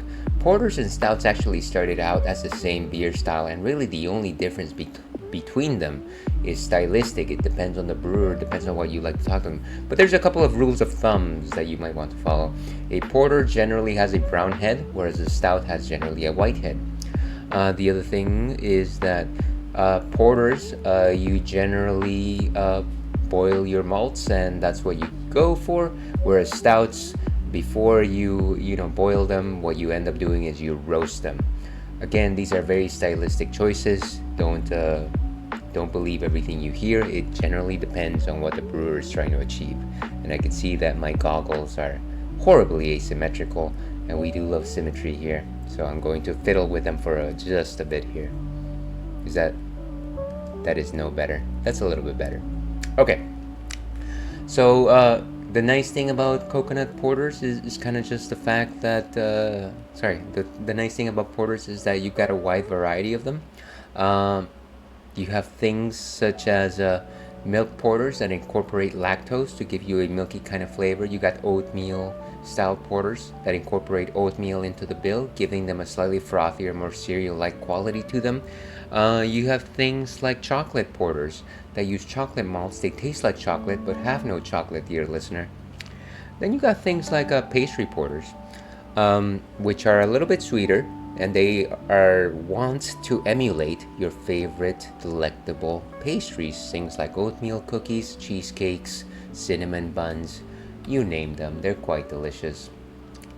But yeah, that's kind of a little bit of some notes on what a porter is. Let's actually go ahead and see what Untapped has to say on the matter. And here I am fiddling on the side of my screen because I just realized that I put the wrong beer on my ticker there. Not that anybody ever reads this ticker, but I like to read it. So there it goes. Let's go ahead and see what Untapped has to say over here. Okay, so coconut porter by Bravas Brewing Company. It's got less than 0.5% alcohol by volume, so as this is still qualified as a non-alcoholic beer. Doesn't really have any other notes on the question here. So let's actually go ahead and taste this ourselves. And I do love coconut when it comes to my darker beers. I don't know about you, but I'm feeling 22. I really enjoyed the coconut shavings and cakes back when I was a young person. Like whenever my parents would buy a cake for me, probably for my birthday, all the kids wanted chocolate. I don't really care for chocolate, really. And so I really enjoyed coconut shavings on my cakes. And I feel like, you know, a lot of people don't really care for them these days. At least in my circle of friends, people don't necessarily care for coconut shavings. But I still enjoy them, and it kind of just brings this familiarity about whenever I taste things. And yes, coconut shavings are nice. Well, you are on the right side of history, Dark. Thank you for saying that.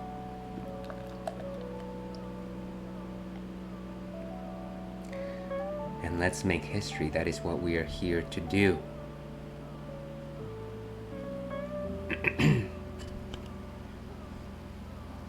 Okay, and it's a rich, frothy head. This one is a little bit wider than I would have expected for a porter. As you can see, this porter is completely dark. It's opaque. You can't actually see through it.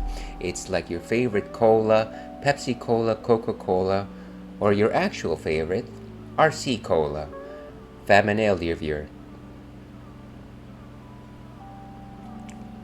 So the first thing that hits you is the nose. There's a creaminess about it. There's a strong creaminess about it. Very strong, like milk. Almost like a, it's like a buttermilk type of whip on a cake. Very strong notes of coconut. I want to say that this is exactly as advertised. There's very strong coconut shavings on this flavor. It is sweet, but it is not strongly sweet. It's like a nice, I'm trying to find a proper replacement for the word moist, because I do enjoy my moist cakes, but nobody ever uses that word anymore for reasons. So a nice balanced cake is what I'm getting the read from here. And yeah, once again, creamy. Delightful. You have a slight nutty flavor about it, but not necessarily too strongly. No real notes of bitterness. Again, it really is about the sweetness and the coconut in this particular drink. In terms of body composition, I want to say 2 out of 5. Nothing too strong. I would have expected a slightly thicker composition for a porter. Maybe it reads on a 2.5 on its best day. But I feel it's kind of light today. So this is delicious. Probably one of my favorite non-alcoholic beers. So I'm very much looking forward to enjoying this for the next couple of hours.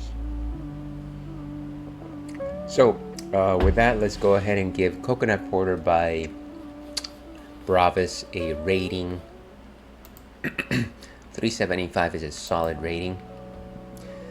And cheers, we got it.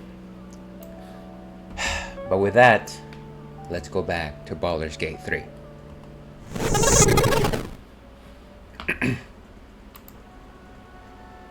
Okay, so we just defeated the monster hunter, unfortunately, which is not what we wanted to do at all, but we ended up doing anyways. Very unfortunate for that guy, but we have to defend our Asterion. You know what? Because even though he might be a vampire, he's a friend of mine, and that's all that matters. And we got an ad starting in a... Okay. Can we just pause the ad? I feel like we just had one. Of course, ads are just going to start in 3 minutes, in 5 minutes. But let's try to do as much as we can before then. Let's go ahead and heal Lae'zel for a bit. Can we actually just give her a potion? Asterion is happy because he just bit somebody. I don't think we can actually leap without meeting our doom.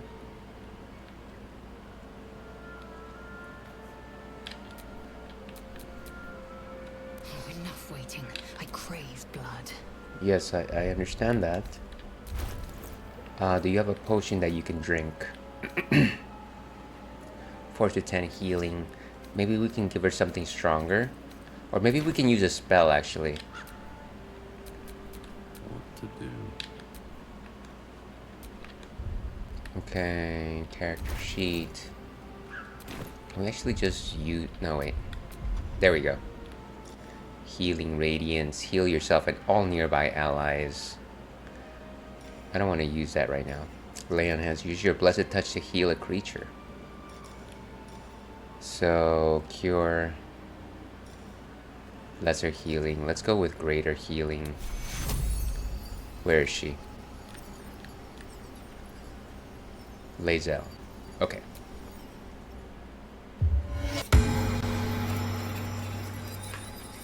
Okay, nice. Let's talk to Asterion for a second. Need something? So there's a monster hunter after you. Not anymore. Which is all that matters, really. You're a smooth one, Asterion. I like that. Do I actually like that? I don't know. But why was he hunting you? What did you do? I didn't do anything. I was kidnapped, just like you. It seems Cazador wants me back. Just so that we're all on the same page, Cazador is the Spanish word for hunter. And who is Cazador exactly? Cazador Zar is a vampire lord in Baldur's Gate. The patriarch of his coven and a monster obsessed with power. He turned me nearly 200 years ago. I became his spawn, and he became my tormentor. So Cazador, I suppose, is the original vampire here. You're sure Cazador's behind this? It was him, I'm sure. Only he would know to send the Gur after me. It was a group of Gur that attacked me that night in Baldur's Gate. I would have died had Cazador not appeared and saved me. Let's see.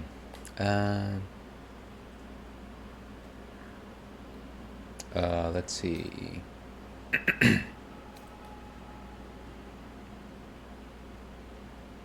Saved you by turning you into a vampire slave? Well, he didn't mention the slave clause at the time. And now he sends a Gur monster hunter for me. It's a message. He's reminding me of his power. Even in the middle of nowhere, he can reach me. And he wants me back. Okay. Should we just reassure him? Let's actually ask about where we stand on this. How concerned should we be? Concerned? Do you know the power a vampire lord possesses? Not He really. can change shape, turn into mist, call wolves to do his bidding, shrug off blows like they're nothing. He could walk into our camp tonight and kill you with his bare hands. And you'd be lucky if death was the worst thing that happened to you. Okay. Seems like he's pretty powerful, huh?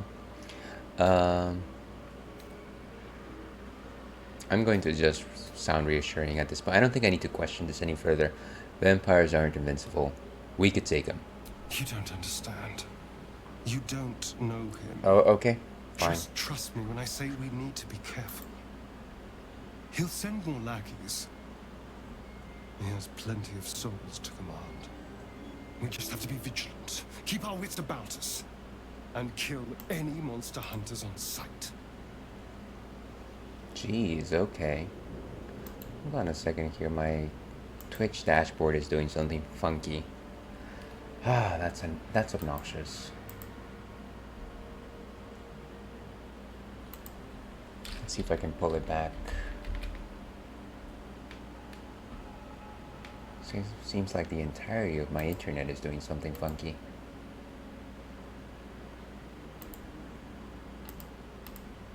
Is Twitch just not working today? Twitch is not working today. Yes, that's exactly what that is. Okay. And we got ads starting in about 2.5 minutes. Run for your lives. We just have to be vigilant. Okay. Let's finish the conversation here. I guess we'll have to be wary of more hunters coming after Asterion, unfortunately.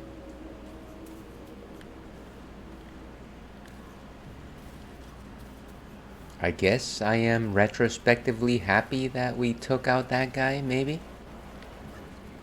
Just a bit.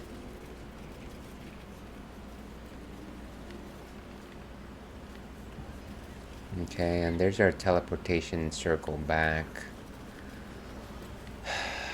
Let's see where we can go. I think we've explored this the entirety of this area, more or less. So let's go ahead and take the warp out. But where should we go? Oh good. The Risen Road, Blighted Village, Tea House, the Emerald Grove, Roadside Cliffs. What's the Wilderness? Okay. I don't know, maybe let's go to the Risen Road.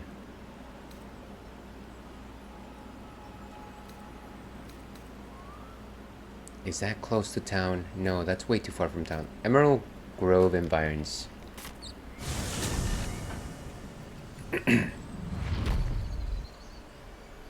Beautiful. Okay.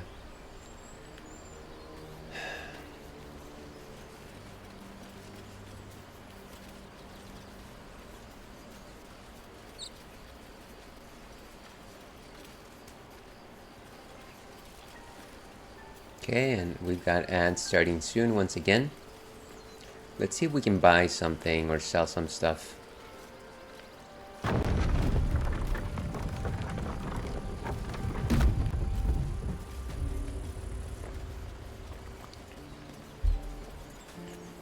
These tieflings prove fragile. I've a mind to end their misery myself. Calm yourself. They're survivors, not soldiers. I fail to see the distinction. There's the merchant. Let's see if they've got anything that we might want to buy. Need anything else? Of course. But please, remember, you're not the only one in need.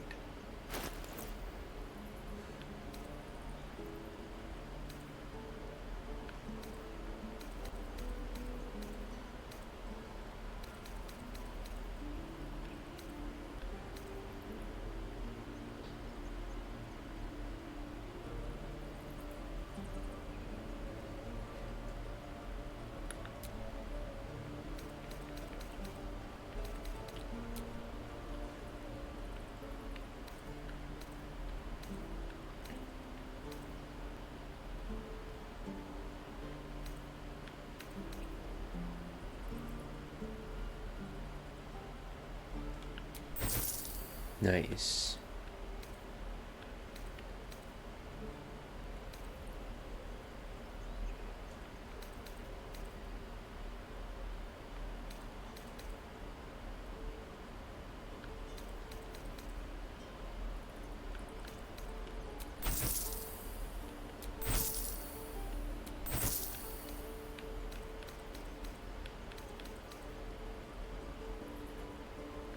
Okay, and welcome back from ads, everyone. Sorry about that. Just a heavy stone. I'm guessing that's just a throw. I think we can safely discard it. I wonder what all these rotten food items are for.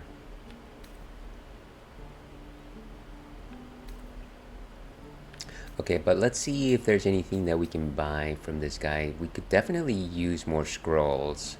We don't have that much gold, unfortunately. We've only got 178 gold, huh? So we can barely buy anything. Eating and getting a bellyache and maybe making traps. Yeah. Are you have you played Baldur's Gate 3 or Dungeons and Dragons Dark?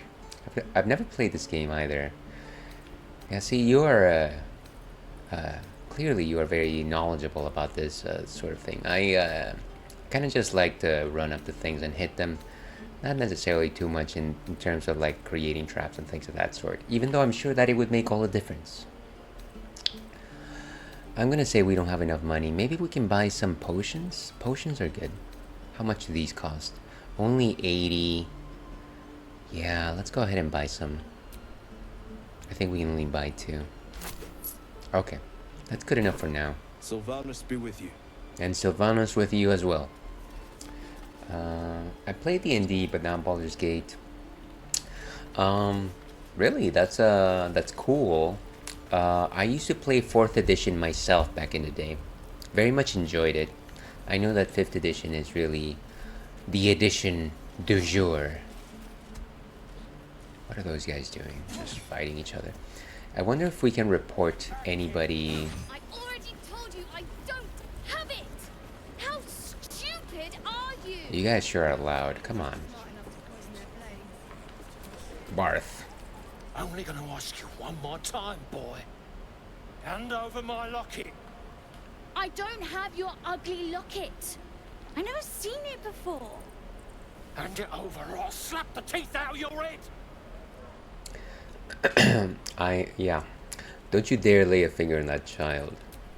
You threatening me? Let's see. August 5th, my D&D group are supposed to be getting back together. DM had to take a break to move through the summer, but we're gonna try to get back together and restart our session soon. We play 5e, yeah. That's good. I think that one of the success or lack of success of a good D&D campaign is having a consistent group. So I'm glad that you have found a group of people that are willing to, you know, make this semi-regularly. I know that, so I used to live back in the East Coast when I used to play D&D, and we had a fairly stable group back then, but of course I moved away and lost connection with most of those folks, unfortunately. What kind of character did you play? I mostly played holy-based characters. I really enjoyed playing paladins, clerics, actually just paladins and clerics. That is my jam.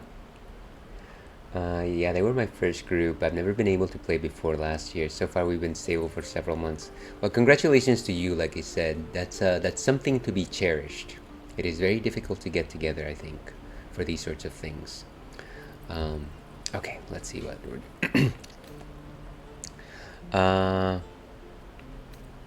should we intimidate? Yeah, let's intimidate. Raise a hand to that child and you lose it. Your choice. Okay, let's intimidate. Let's add that bonus.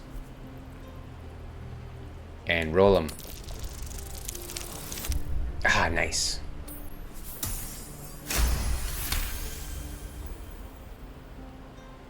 Let's see. My first character is a half-orc barbarian rogue.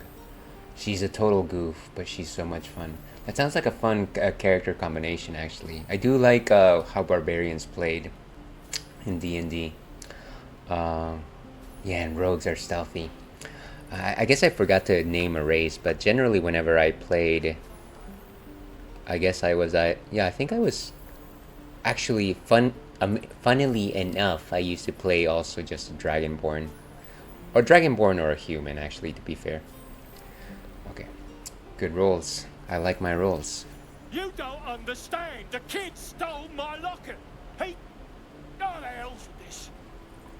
These little devils get away with everything because of coddling bastards like you. You'll get yours someday. I hope I get to see it. Maybe you will, but personally, I doubt it. See you around.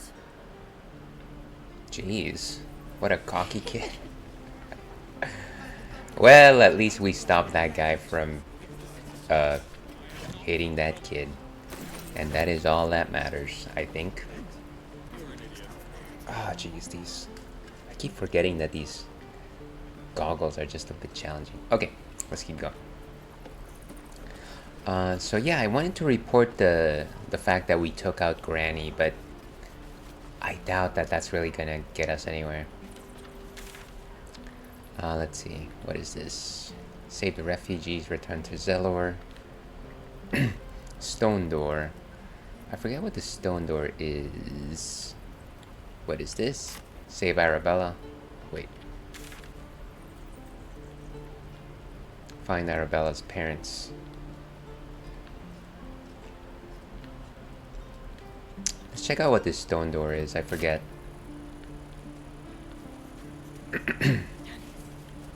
Let's see, we're doing 3 campaigns together. LOL. The other one, first DM's running my character, is a Dampier Barbarian. I really love Barbarians. They're both completely different characters, so it's very fun going back and forth between them. It sounds like you like the role-playing aspect of it, which I think is at least half the reason why you play D&D. Excuse me.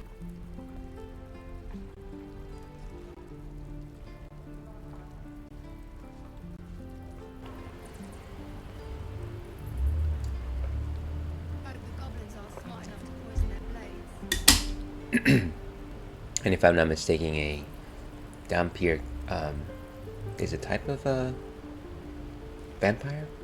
Maybe? Might be completely messing up my races here. It's a secluded chamber. This isn't a Avernus. No, sir. At least the monsters there looked like monsters. Our time grows short. If Korga won't abandon her madness, then we'll have to try the road. Goblins or no.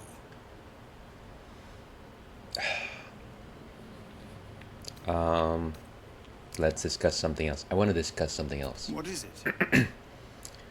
I guess we were actually trying to find Halsin for this guy. Now I remember. You're right, half vampire, half human. See, I should know that just because, like I mentioned earlier, I was actually watching the Castlevania show on Netflix, and Alucard, in one of the most recent episodes, just referred to himself as a Dampier. And sorry, I keep fiddling around with these things just because they look weird. That's good enough. And of course, I should have known that actually means half vampire. Best keep your hands to yourself. You're being watched. I didn't know that means stealing. Jeez. Okay. Never mind. I'm not opening any of these. The game should really tell you if you're trying to steal something. I guess it makes sense if you're just randomly going inside somebody's cave that you try to open something and it probably belongs to them. But I'm operating by general game logic. Never mind. There's nothing else to do here.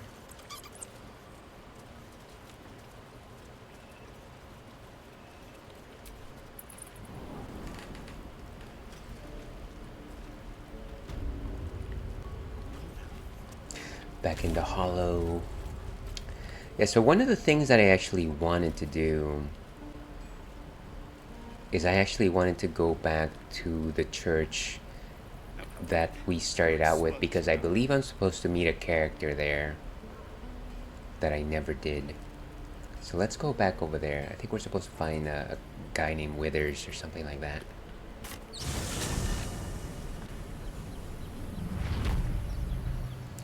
Let's see. Yeah, when the phrases are so vague sometimes, how are you supposed to know what the options mean without them telling you what it implies?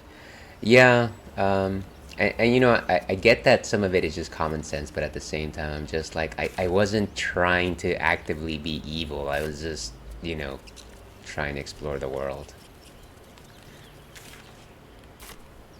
So much for role-playing a good guy.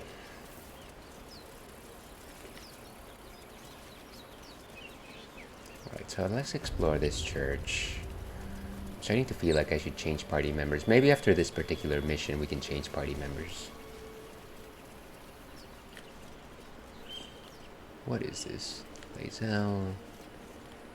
I think we're supposed to go all the way down, if I'm not mistaken. The twisting vines, of course.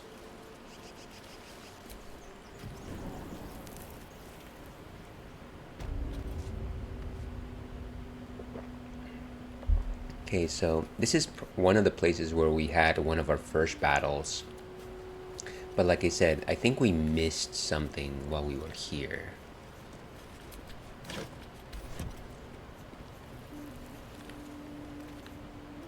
Try to see if we can find it. A cheese wedge, of course.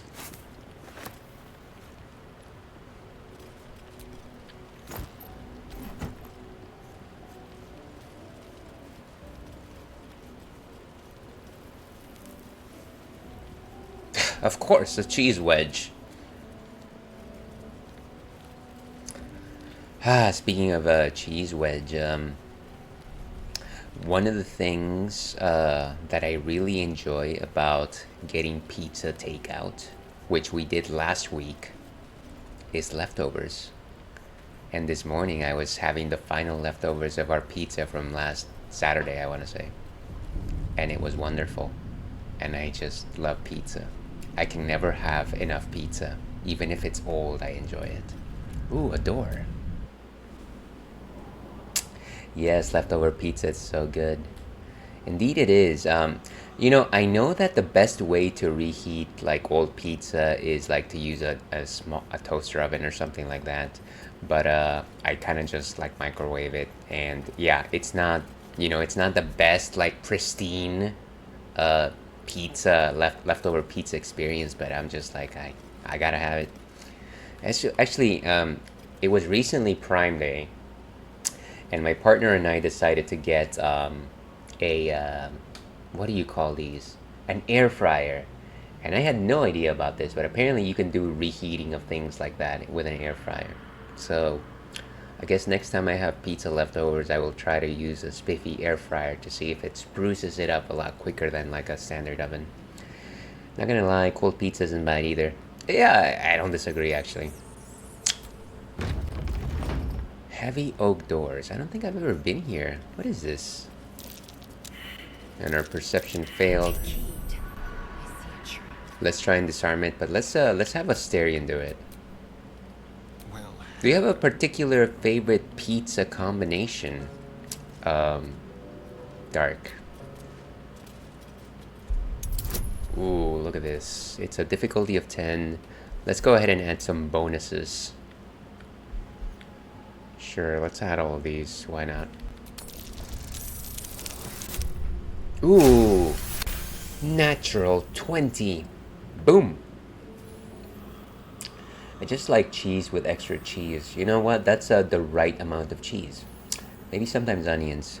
I very much enjoy onions myself. Unfortunately, my partner does not. She's not a fan of the onions, which is unfortunate. I like to cook. Well, I guess I like to make breakfast over the weekends. And one of the things that I really enjoy doing is scrambled eggs. So, I like to add onions with my scrambled eggs. And yeah, she categorically dislikes them. So I have found replacements for it. One of the things that she will accept in lieu of onions is chopped celery, which is fine. It's neutral, but it's not onions. Oh no, onions are so delicious. Yeah, I very much agree. But that's okay. It's not everybody's bag. I will just have my onions in secret.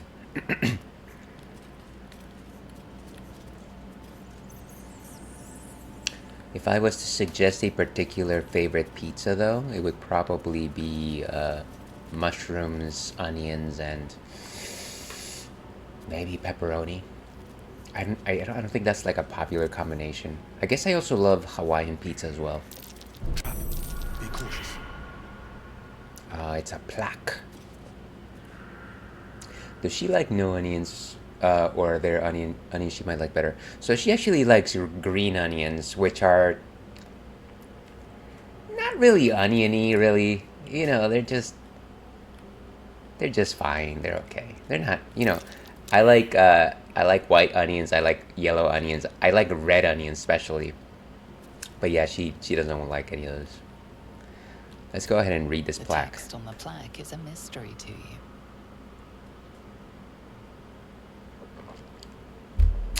Let's see. I don't like mushrooms, but I will try it. And that's fair. I actually didn't enjoy mushrooms until much when I was an adult.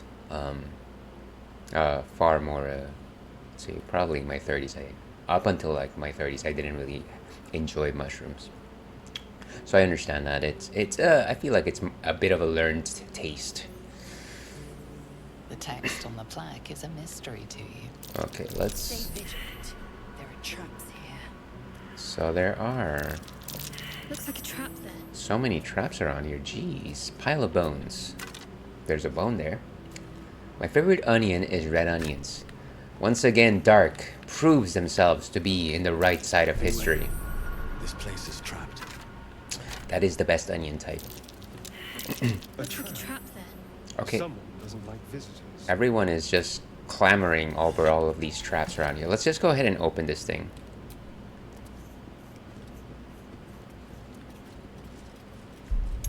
Okay, let's try to do this. It made me so sad when Wendy's changed their onions from red onions to white onions. Yeah, they definitely don't have the same level of spiciness about them. And I find myself at a loss to qualify them because I don't really think it's spicy. I think it's like a... Yeah, I'm at a loss of words here, but I wouldn't necessarily... They're just like a strong, rooty, red onion flavor. I don't know. I don't even know how to say it. Ooh, 12. Okay, we barely made it. Lucky 13. Let's open it. And we got a knife, the Watcher's Guide, and an engraved key. Take them all. I thought we were gonna find something else. Okay, so let's move slowly. I think there's traps here. Bum bum bum bum. What about this? A sarcophagus. Spotted a trap. Move with purpose. Okay, there's many traps here, of course. Some shields, some bones. Still not what I'm looking for. Someone's left a trap out for us. Guys, if you would stop moving around the room so Step much, carefully. There's a trap. maybe we wouldn't have all these issues. Okay, so don't step on the traps. There's another door here. Ancient door. Is this a chest?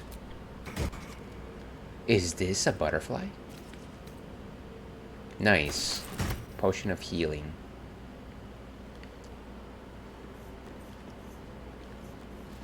And there's one more sarcophagus here. This place is trapped. Some armor. Armor with a U. Watch how you go. There's a trap.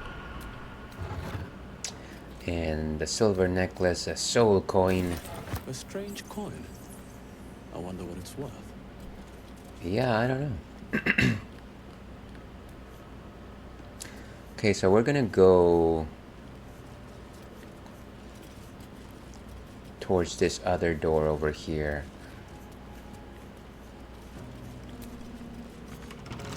And it is locked. Can we actually use the key that we found?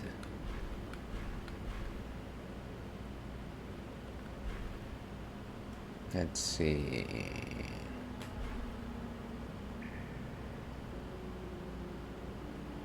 It's not letting us choose it, I think.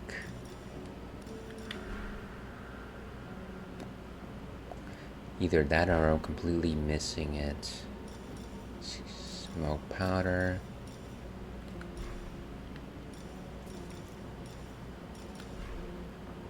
It's a mystery to everybody. Okay, let me see if I can just pick it from my item bag.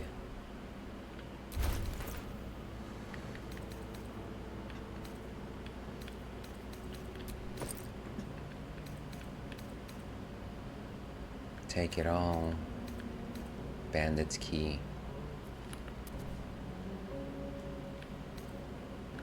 Held by a bandit guarding the entrance of the cliffside chapel.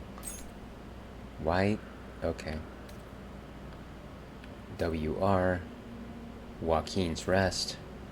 Tea house key. And this is the sarcophagus. So maybe if I have them here in my inventory, I might actually be able to use them. I hope. Where did they go? Okay, so there they are. Let me actually go ahead and sort. I can almost taste it. Thank you very much. Yes, we are very close to solving the mystery, of course. We can almost taste it. Okay, now can I pick my key? Why do you do this to me, game?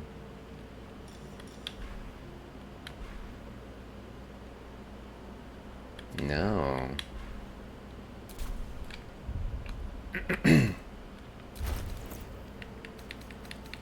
What if we just pick the key from our... Can't use this right now. Seriously?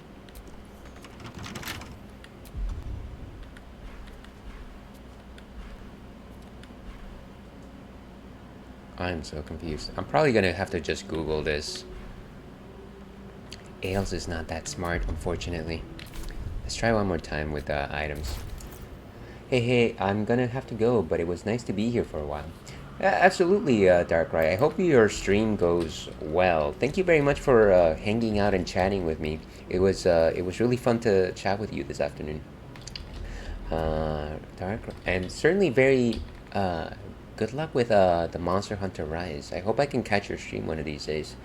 And one more time, if you're not following Darkrai's dream, what are you doing with your life? Kindly give them a follow.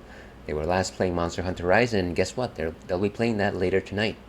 If you enjoyed some good Monster Hunting rising action, I suggest you give them a follow.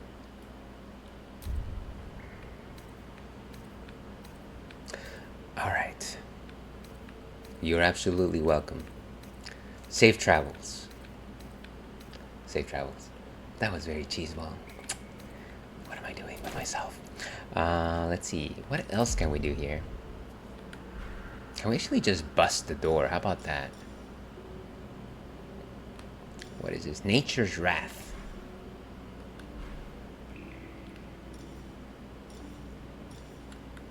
Yeah, well, let's just Google this. This is a little bit silly. Ancient door. Let's see, Baldur's Gate 3.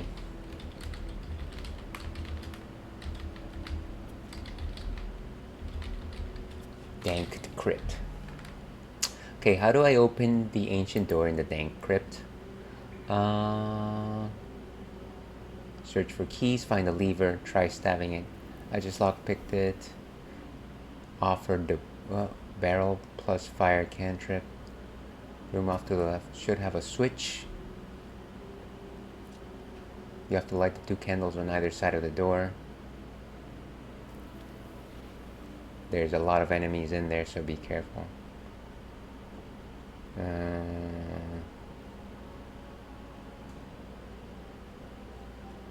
Maybe there's... Okay. But the Google result says to open the ancient door, you can press the secret button behind the skull of a wizard statue. Fight any bandits. Find the wizard statue and the skull behind it. Press the skull door. So maybe there's like a switch somewhere around here. What is this? Wooden crate. There's a candelabrum right there.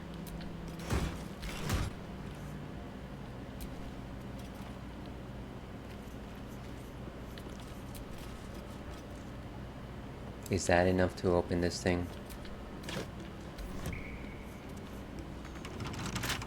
It is still locked.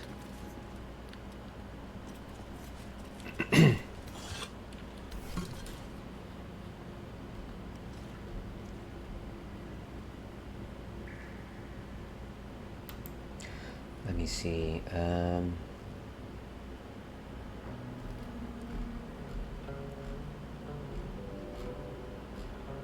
Trap disarm button.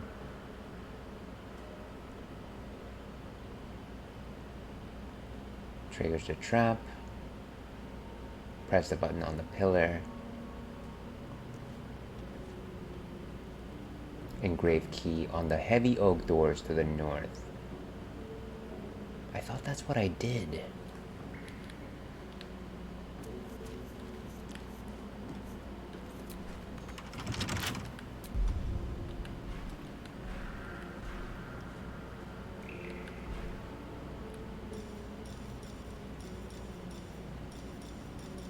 Missing pets. I don't even know why most of these show up.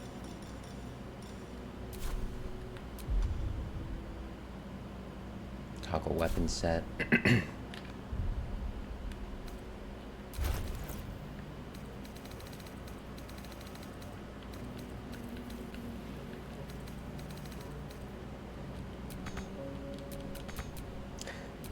Very strange. Okay, let's try and find that switch, I guess. Unfortunately, Google is not unified in what we're supposed to be doing here.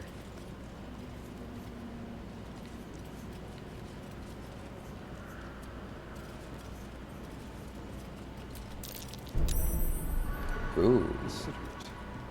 More traps.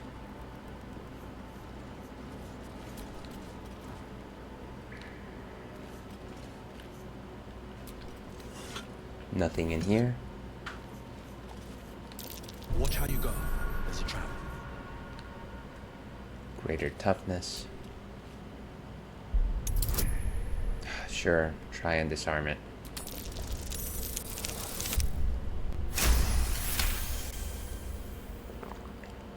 A critical success. And I guess we just destroyed it. No biggie, really. There's like a switch here? Oh, there's a button there.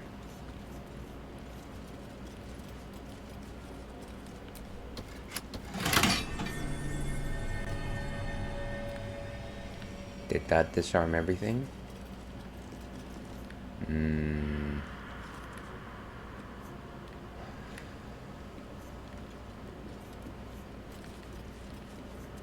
And this is another trap, of course. It's still locked. And we've got an ad break that's starting right now, so apologies for that.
Okay, and welcome back everyone from... Wait, not yet.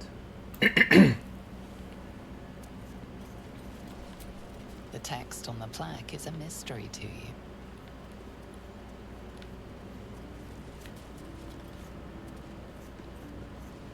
Okay, and welcome back everyone from ads.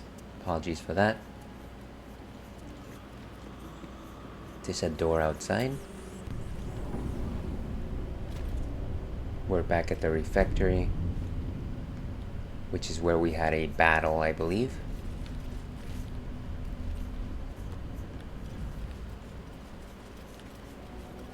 Yeah, I vaguely remember this.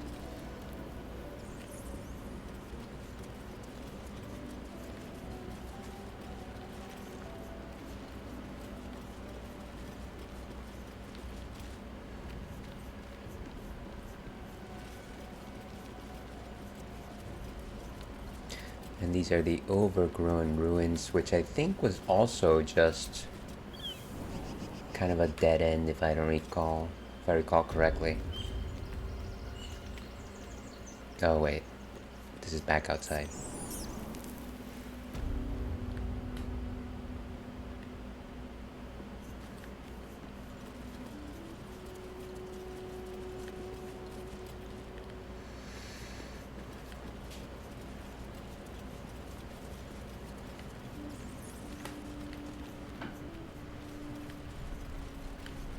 You know, for this being like one of the first few dungeons that you encounter, this does have like a wealth of mysteries. Certainly a lot more than I would have suspected. And we're back in the dank crypt.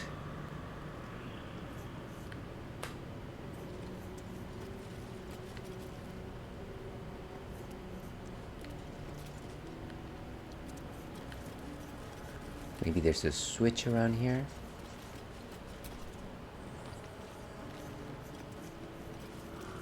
Those are the medium oak doors.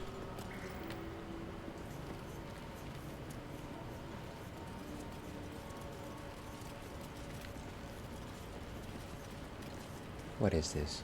Granite bench on death and resurrection. I don't think we need to know that right now.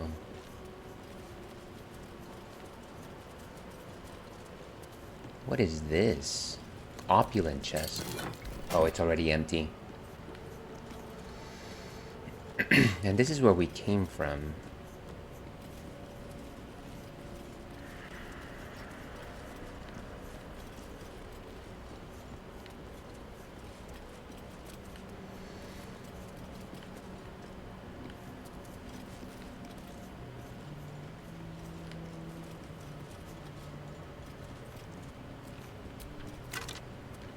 Candles.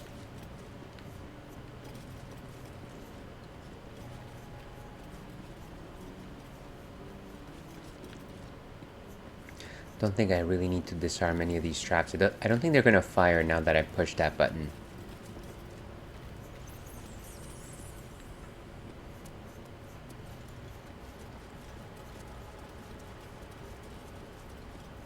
Context menu. Use. Okay, let's lockpick. Give me trouble now. Wait, actually, let's have Asterion do it. A crooked touch. Okay, so I think, ooh, that's a pretty high difficulty check. Let's add all the bonuses. And of course, I didn't add a single one. Beautiful.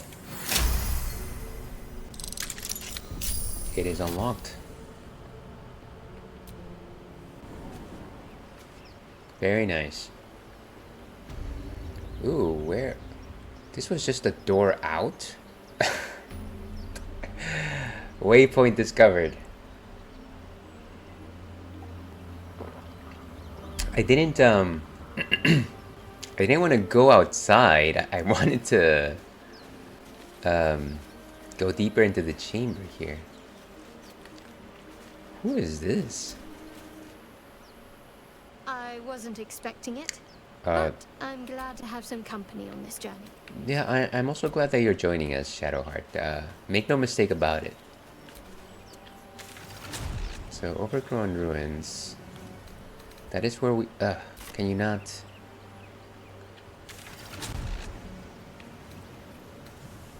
So we got one more waypoint, I guess. But again, the idea was not to go out the chamber. I wanted to find the character known as Withers. Let's see, how can I do that? Baldur's Gate 3, Withers.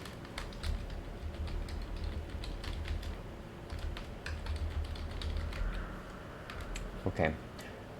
How to find Withers in Baldur's Gate 3. And of course, you can find Withers in the richly adorned sarcophagus, which is located in the secret area of the dank crypt inside Jump into the hole inside the newer chapel. Go out of the room and turn left, proceeding past the locked door and into the room with the giant stone statue. A passive perception check occurs, revealing a button in the back of the wall behind the statue. Push it to open the previously locked door. Enter the door in the next room to find the dank crypt, which is where we were. Dank crypt entrance, turn right and open the large set of double doors. Send one party member to loot the richly adorned sarcophagus. So I guess we missed something when we were here.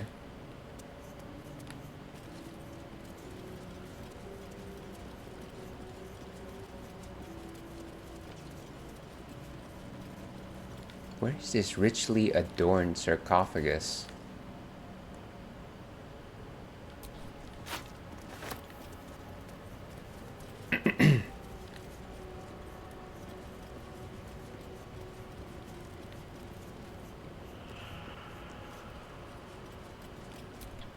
We haven't seen this one, but apparently there's a silver necklace. Guess we missed that part.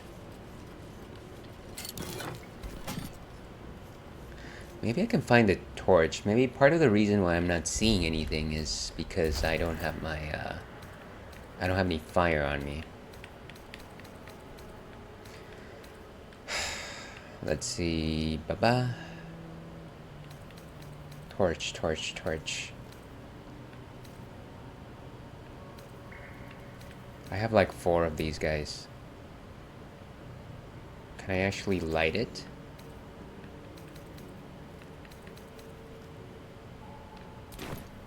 Well, it's not lighting it.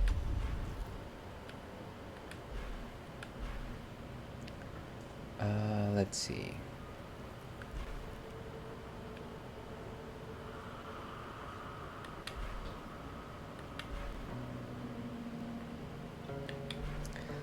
Why is it so hard to do anything in this game?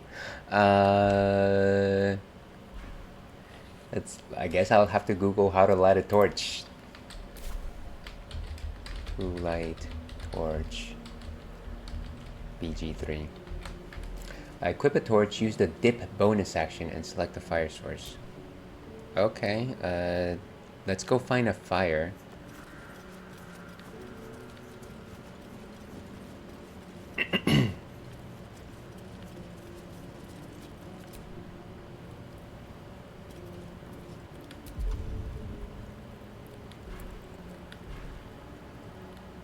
Dip.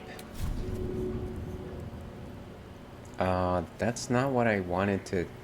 Okay, no.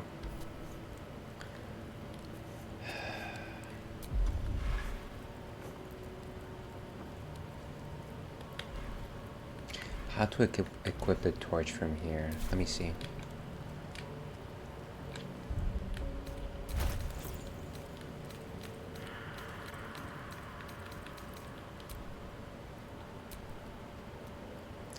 Actions. Dip, drop.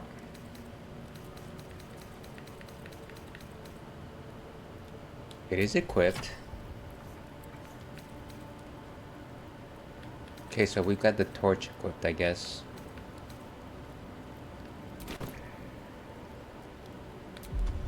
And now we can dip, I suppose. Nice, I suppose. Okay, so now we have a torch.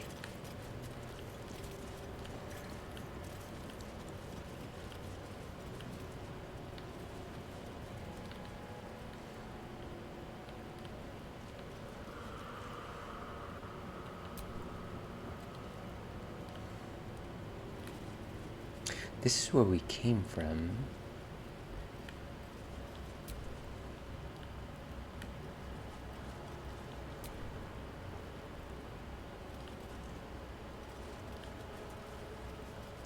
Where is this opulent sarcophagus?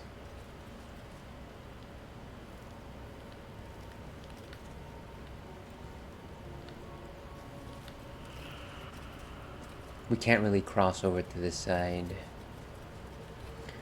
Okay.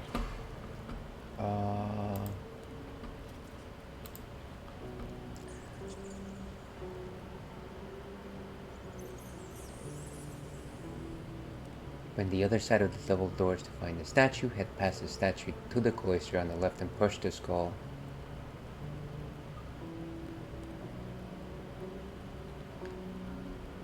Okay, clearly I'm not seeing something here. Oh, huh. There was another set of doors. Okay, let me equip my weapon. Just because I feel like we're gonna go into a battle here. Where's my club?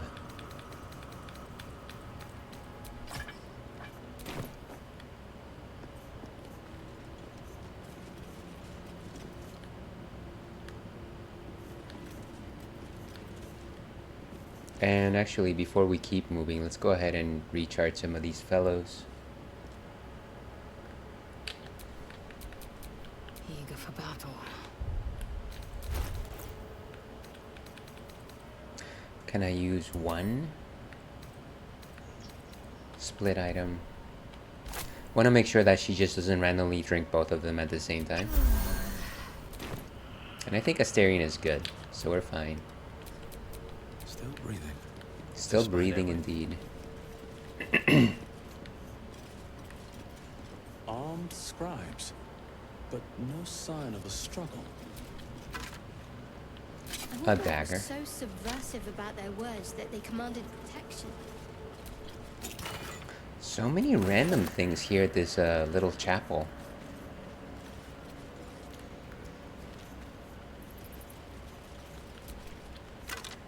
A quarterstaff. Let's turn this on. Okay, beautiful.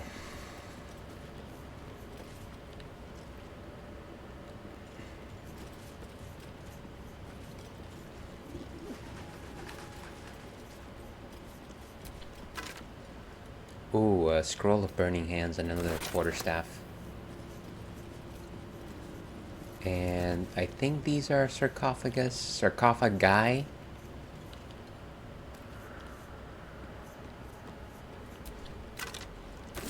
Ooh, a key. One heavy key. You can use the candles to light things up.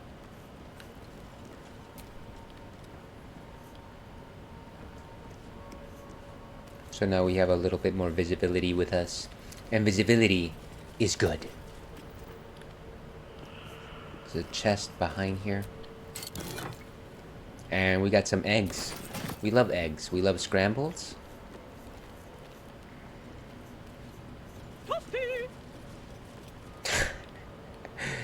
We do love toasty, poached eggs. I don't think I've ever had a poached egg. Hard-boiled eggs. What is this? A granite bench.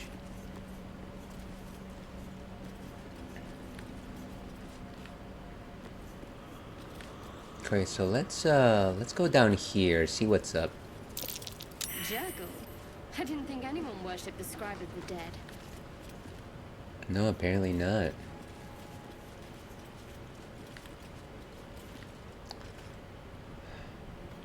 Here goes nothing. The inscription is in a language unknown to you.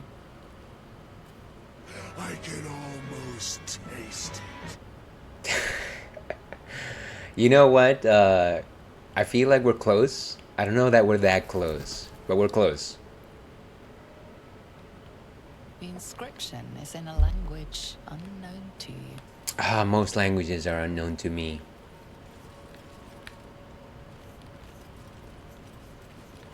And here's a button. Something over there. Ooh, nice. Now, I can almost taste it. Oh wait, what's happening here? Like Sonic said, that is no good. Something just woke up down here. Oh man. Let them come. The darkness can be to our advantage. Okay, where is everyone in relationship to everyone? I guess our battle... Oh, all the way over here. Okay, so first up is Asterion. Not enough movement. I probably think that we should... No, never mind. Let's send them all the way over here. Steering can actually move pretty far. But I just don't want to send him like all defenseless. He could probably get a hit. Keep them guessing. Can he move anymore? I don't think so. Ooh, an 84% advantage. Let's go ahead and use one of our powers. Maybe the sneak attack ranged. Let's do this. Ooh, nice. But they're tough. It's gonna take a bit more than that.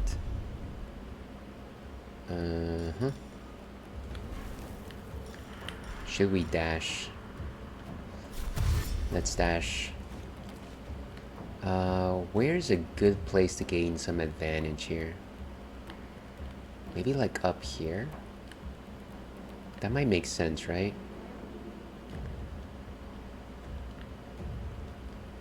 Maybe over here behind this pillar. We might have to face this guy hiding behind the columns over here, but we can probably take them out if needed. Or let's actually go over here.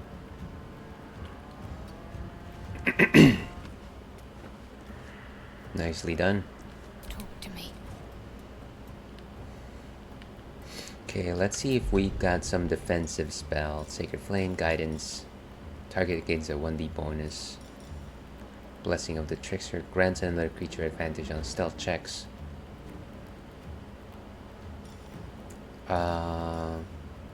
Sanctuary. Restoration. Creates 3 illusory duplicates. That might actually be the way to go here. Nice. And so let's stay close, but not so far. I just don't want everybody to be targeted by the same attack at the same time. Onward. Let's go over here and let's create our spiritual weapon.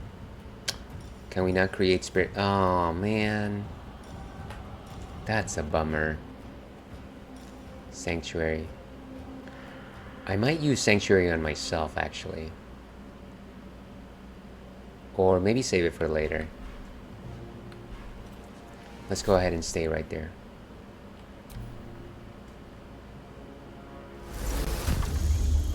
Silence? That's the one thing I do.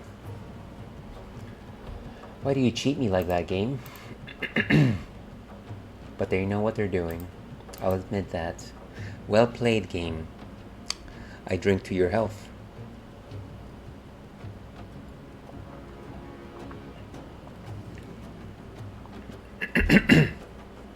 Excusez-moi. So can't cast spells, unfortunately. I assume that if we take out the spellcaster, we can actually remove that particular debuff.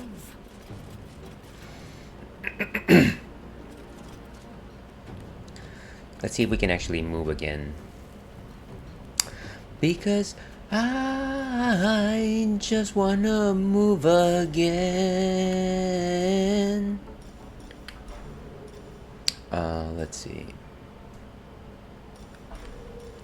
Hide. Let's dash. Can we actually make it all the way to this guy? Almost. Ooh, no longer silence. Beautiful. Second wind. Action surge. Immediately gains an extra action. Maybe we do that. Maybe we do that right now.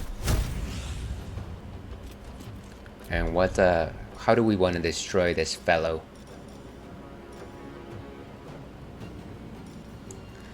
Rush attack. 90%. Let's do it. Boom! Concentration is broken, which means that nobody is silenced anymore. And that's the second wind. Should we just shove this guy for no reason? No, I don't think we need to shove them. I think we're good. Stay right there. End turn. Time to push my luck again. You know what? We've made it this far, Timaeus.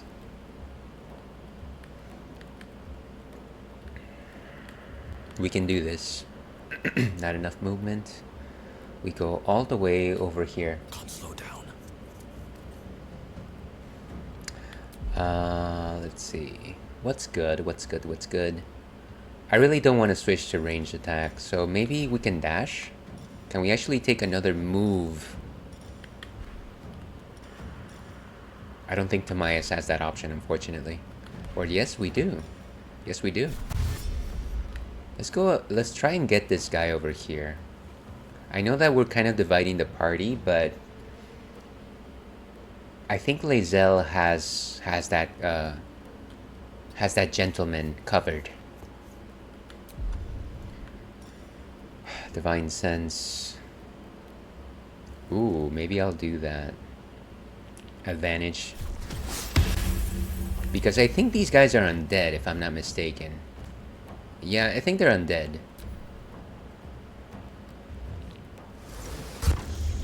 Ah, more silence.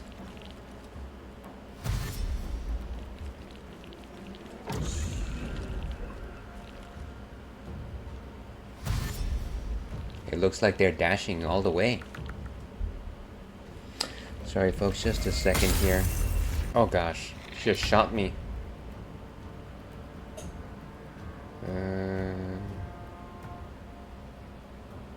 Sorry, just always pay attention to messages from your mom, folks. Here is your daily reminder to keep your parents in your thoughts throughout your busy day. Where was I? So we're back in Asterion. Where's our target? Ooh, 90%. Can we actually take this guy out right now? There's a good chance. Let's try it. 90%. Ooh, down they go. Beautiful. And let's move away from this guy because we don't want to be anywhere close to them.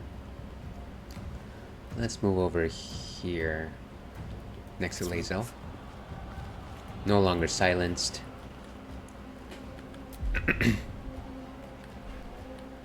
And we don't really have any more actions, unfortunately. But we can dash some more.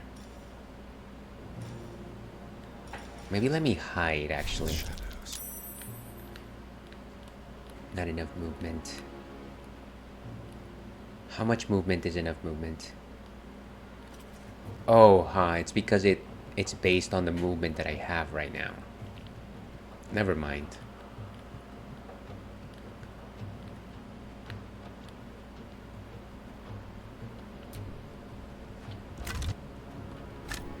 Okay, let's end right there. My faith will protect me.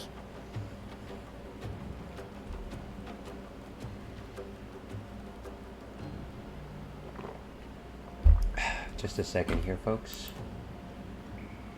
Okay, let's keep going. So the enemy that we have right now is the Entombed Warrior. And I feel like we can probably use a holy spell against it.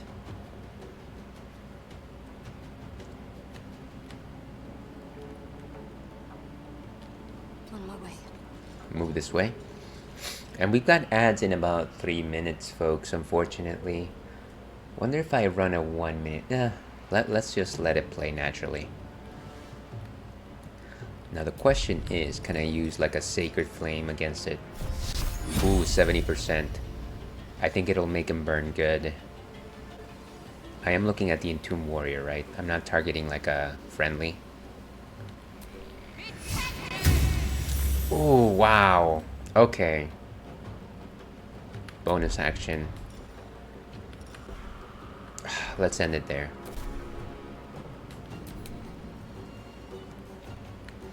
And Lae'zel, do your thing. My path be true. We just need attacks anyways, so no worries if it's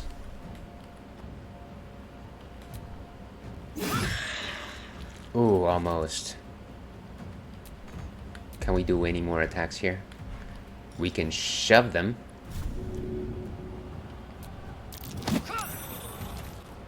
Nice. And they are about... They're almost close to going down. But we're done with Lae'zel. Can't stay idle. And Timaeus, can Timaeus actually finish the job?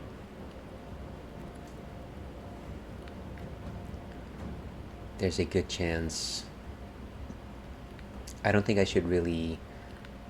Or maybe I can go for the next target over here.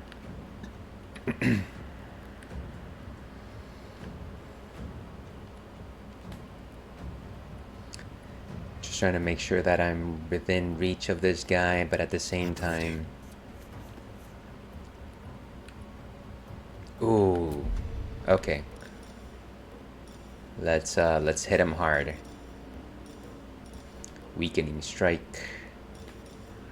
Piercing shot. I almost want to use my fire breath. I love using fire breath against everything.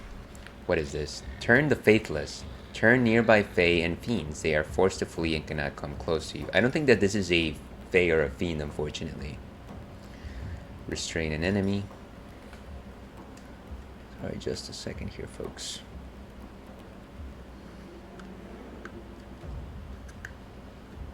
Okay, much better. Let's just go for a standard strike, actually. And we got a 98%. I think we can do it. Down they go. And we have a bonus action. I don't think we need to do anything. And ads are about to start, folks. Unfortunately, I'll try not to do anything epic in the meantime.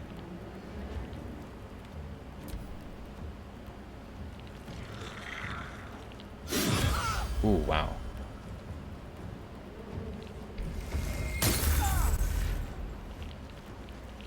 Whew. Missed. Okay, so we're back to Asterion. Reduced movement, Ray of Frost. I hope that maybe Shadowheart can actually take that condition. Let's move over here. And I think she has like Cure Wounds.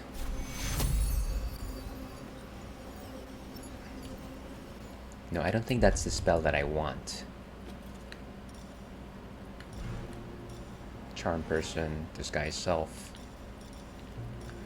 Maybe it's this one, Healing Word. That's also not what I want. What am I looking for here?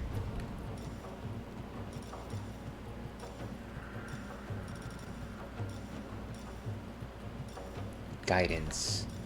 Heartstopper, ranged attack.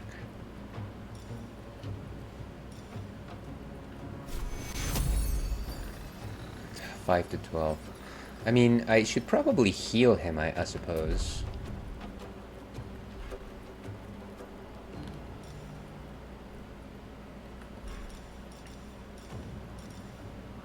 Blade Ward. Let's go ahead and use Healing Word on him.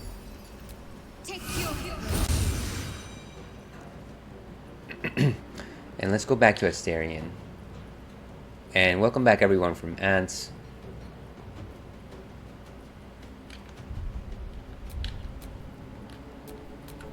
Hungry for the slaughter.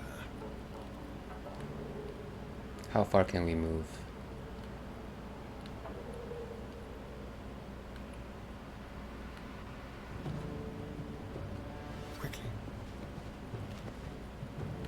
Okay, and let's see, can we actually...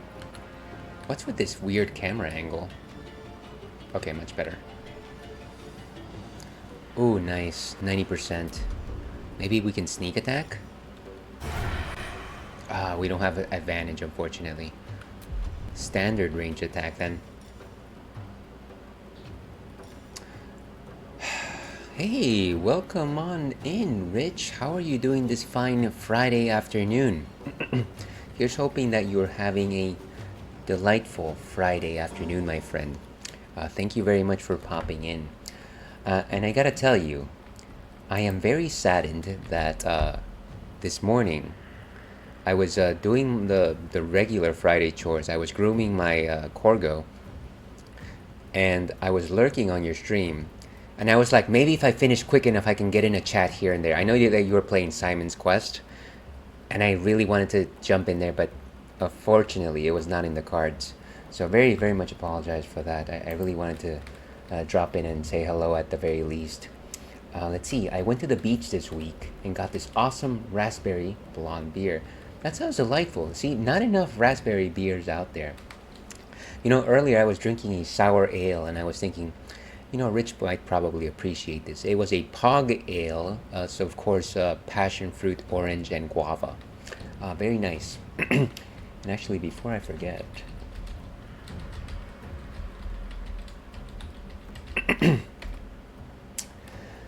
okay, folks. I don't know why I have to repeat myself, but if you're not following Rich Lich Glitch on Twitch, you're not doing it right. An amazing streamer of great renown, certainly one of my favorite streamers out there, and they were last playing, as I suggested before, Simon's Quest. I believe you did beat the game from what I was watching. Correct me if I was wrong, and I think you did like you started playing it again. I didn't follow that particular thread, but yeah, very much an accomplished retro streamer and a great conversationalist, I like to say. Let's see. I beat Simon's Quest in a little over an hour, then played Rygar on an ES and beat that too. Very fun. Hey, Rygar is the game with the character that has like the disc armor, if I'm not mistaken. Is that a fact? I sound like a cop. Is that a fact? Is that a fact? But yeah, that sounds like a cool game.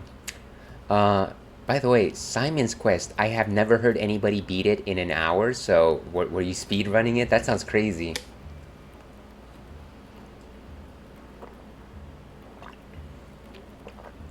Let's see. You said passion fruit and guava sour. Yeah, it had all of those components. I definitely want to say that passion fruit was probably the strongest flavor in that particular concoction. Sorry, my glasses are just not behaving today. Give me just 1 second here. This is embarrassing. Let me try and fix that for a second.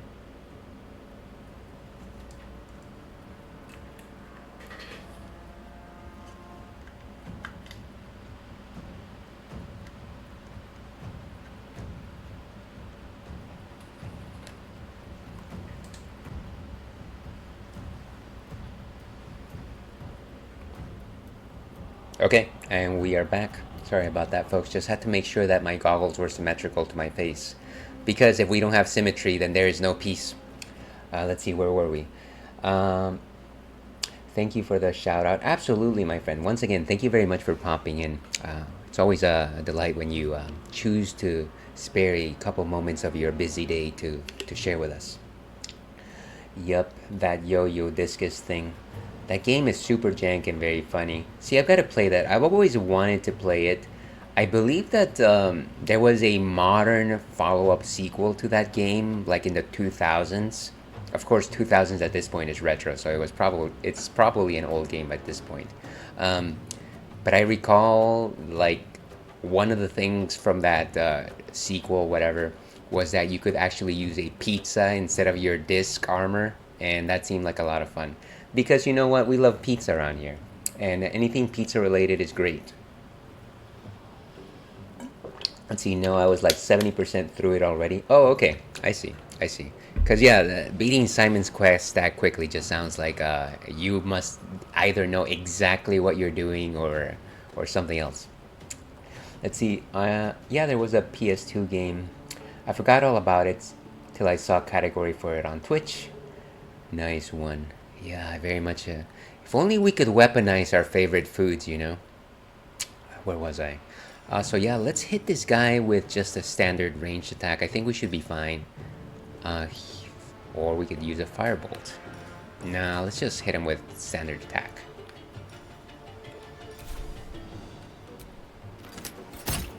Beautiful, look at that. They've only got 1 HP left. What can they do? What can they do? We got a bonus action left. Maybe we can dash and hide? Let's have a little fun. Can we actually... Not enough movement. We ran out of movement, that's a problem. Here's the problem. Too many toasters. Unfortunately, we can't do anything. Never mind. Can't give up. Not now. Let's see. The instant conversion to weapon to food and vice versa would be a pretty great superpower. Can you imagine that? Clearly, the first thing that pops to mind is using sausage links as nunchucks. That would be tasty and lethal. To your health. Currently enjoying a non-alcoholic coconut porter.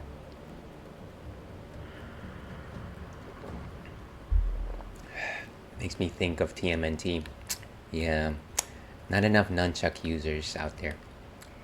Okay, so where's our target? Let's see if we can actually have Shadowheart move relatively closer to the battle, but not necessarily put herself in danger, because she's our de facto healer. She's got an extra action left. I wonder if we can actually use it to move further. Dash. Dash Rendar. This should actually give us cover. Let's see, I'm about to have that last blonde ale. Very nice. Here's hoping that you enjoy it. Nothing as refreshing as a sweet blonde ale, I always say. Okay. Let's end her turn right here.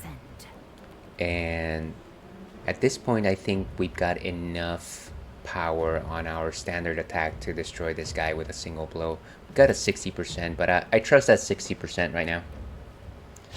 Gosh! Darn it. Melon Farmer. Ah, I hate that. Okay, I'm gonna shove this guy. We gotta shove him. Oh, look at that. That's what you get, good sir. Okay. And maybe we can move down to meet them. Lae'zel is gonna take this guy out. Okay, and we enter in there. Still breathing, despite everything. Oh, maybe actually Tamias can take this guy out. One day I'll catch a break. And let's go ahead and get this guy before he does any more damage. Down he goes. I don't think we have enough movement at this point. So let's go ahead and end. Beautiful.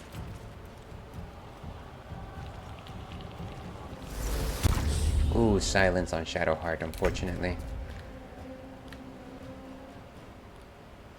And let's move over here. And maybe we will have a good shot on this guy. I hope we have a good shot on this guy. Just a second here, folks. I thought I received a message. No, I think we're solid. I think we're still good.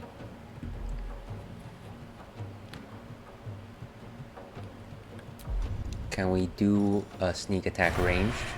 We don't have advantage, unfortunately. But we can just do a standard ranged attack. Down they go. Beautiful. And the Starion can probably go ahead and move. I don't think we've got any more movement. Can we dash?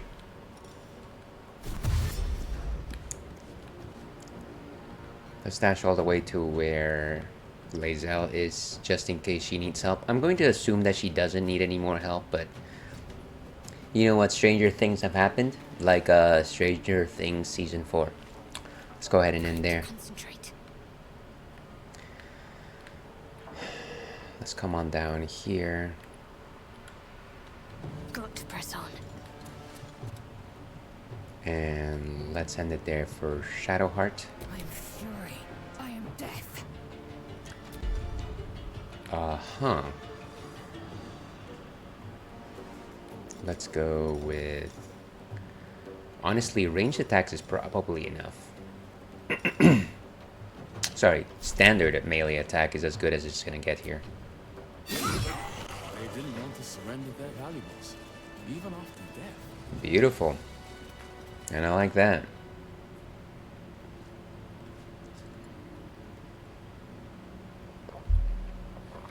Okay, so let's see if we can loot these guys.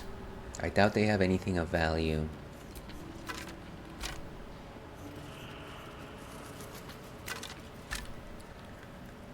A barrel.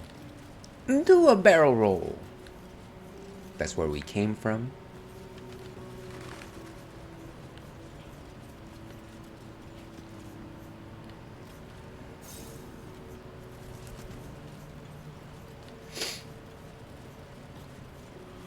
So actually, let's turn on this candelabra.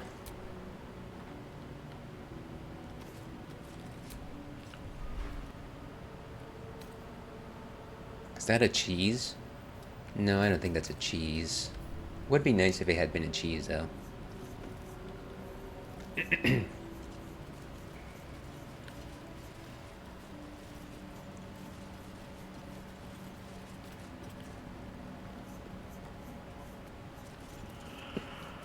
Alright, and the crypt entrance is from the other side. Which is what I believe what these skeleton warriors wanted to stop us from finding.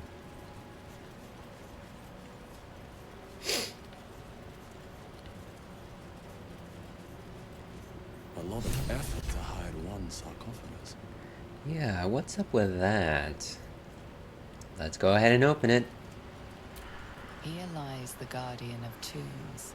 Through knowledge comes atonement. I'm sure they're going to be our best friend.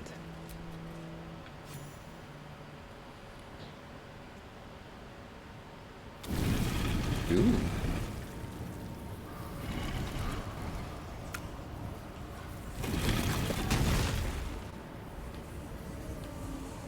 And it seems like we've uncovered something interesting. And it is a skeleton. Maybe Skelly from Hades?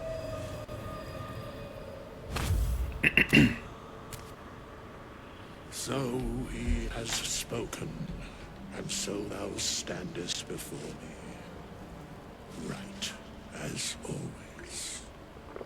What a curious way to awaken. You're telling me? Now, I have a question for thee.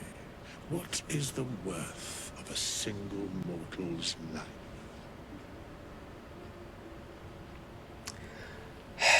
Let's see.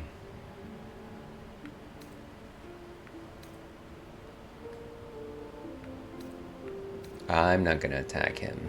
I like his demeanor.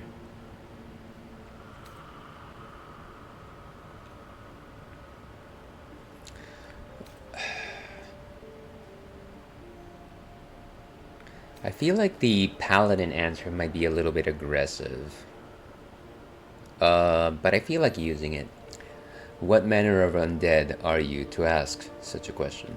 I am not the same as those thou hast slain, if that is what thou askest.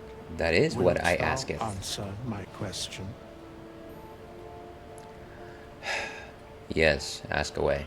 So, I ask again, what is the worth of a single mortal life?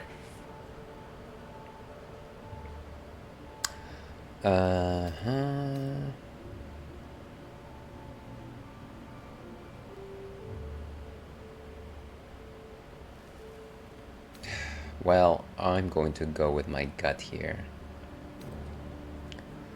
No one life is worth more than any other. We are all equal. In death, that is so. Very well. I am satisfied.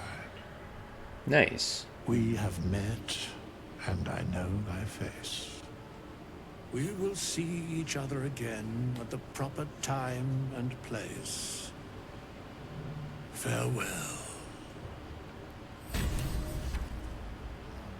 As it be. Wow, okay. We have nothing more to discuss. Continue on my way, as if I were not here. I must attend this place after so many years away. We will see each other again soon. Let's see, soon is rather vague. When exactly? When the time is proper. I do not know that hour any more than dost thou. But I do know that the longer thou standest here, the farther away our second meeting becomes. You know, I like you, Patrick Stewart. I like the way you talk. I think you're a good guy. So let's leave Withers to his ramblings, and let's open up this chest. Oh, look at that, the Amulet of Lost Voices. A necromancy spell. Some geld and a bronze ingot. Might as well take these. Wait, what? Take what's in the vase. All your vase belong to us.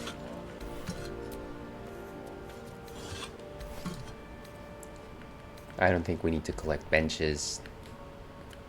Those sound heavy.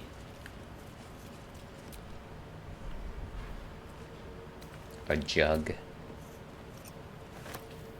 That's the button outside.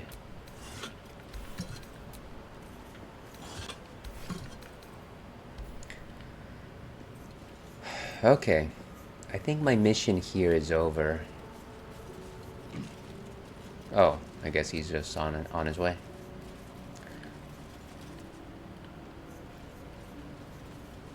So let's go to this exit over here, which we had never actually seen. Ended up feeding the animals. Hey, no time spent feeding animals is time not well spent.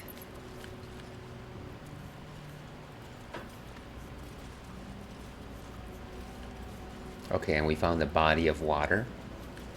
A tributary, perhaps a river, an isthmus. This is just deep water, huh? My cat will eat me if I don't feed him, so... That is true, that is factually true. So, stay on top of that counter, I suppose. Ooh, and there's a ladder here. But... Oh, there's a lever.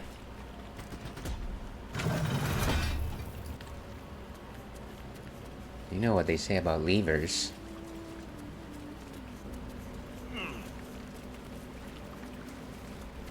Is there anything else that we can do around here? That look in his eyes, I can just tell. You know what? So I was telling you that I was grooming my corgi earlier. I generally like do his hair, I clean his ears, and I brush his teeth. And I gotta tell you, he really enjoys that toothpaste. And so I actually, part of it is actually me using a finger brush. But I tell you, if me doing his finger brushing, my hand just happens to be at the wrong spot at the wrong time, he will bite my finger off. So it's always just like a thing that I'm like very focused on what I'm doing. Dang, he's so clean. He's alright. He's alright. He's not. He's due for a bath. That's what he's due for. Can we actually keep going in this direction? I don't think so. I think we're blocked. My dog is afraid of water. Hey, I totally get that. My dog just kind of accepts it when I literally put him in like this little basin, so he can't really leave. Like, take this ladder. I took her to the beach and she barely gets close. That's unfortunate. certainly like having a dog run along the beach just seems like a lot of fun. Oh, and that's where the hatch led. That's why. That explains everything. All right, let's go back to camp. I think we've had a great adventure here. Or at least a moderate adventure, a 3 out of 5, as Adam Sessler would say. Let's see, fast travel to camp. Let's see, but she likes chasing the birds at least. Hey, very nice, very nice. My dog really likes to chase the stray cats in my backyard. He doesn't have enough of them, even though if he actually caught them, he would lose that fight, I promise. Let's see. Oh yeah, she was having a blast. I want to take her again before the end of summer. No, that sounds wonderful. That sounds awesome. All right, but I've got to take a quick bio break here. So I'm going to put this on the Be Right Back screen. I hope you're still around, Rich. I'm going to be back in about 5-6 minutes. If you're not, though, very much appreciate your time today. Once again, thank you very much for popping in. Let's go ahead and go with tidings for now. We like tidings around here. No claws, though. Oh, he's about cat's eyes. I feel like it would be a fair fight. You think so? I don't think you know my corgi. He's all bark, no bite. All right, but we will see you back on the other side of this ad break for more Baldur's Gate 3.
welcome back to the Ales and Fails stream. I'm your host, Alewolf, otherwise known as Ales, gentleman streamer, Beer Goggles 21, the Wolf of Brussels. And welcome back to the Modern Speakeasy, folks, where we play persistent campaigns for modern games. And of course, today we are playing Baldur's Gate 3. Thank you very much for the welcome back, Rich. Happy to have you here. And actually, one of the things that is not being featured right now is our friend Churro. So let me try and make sure of that. Give me just 1 second.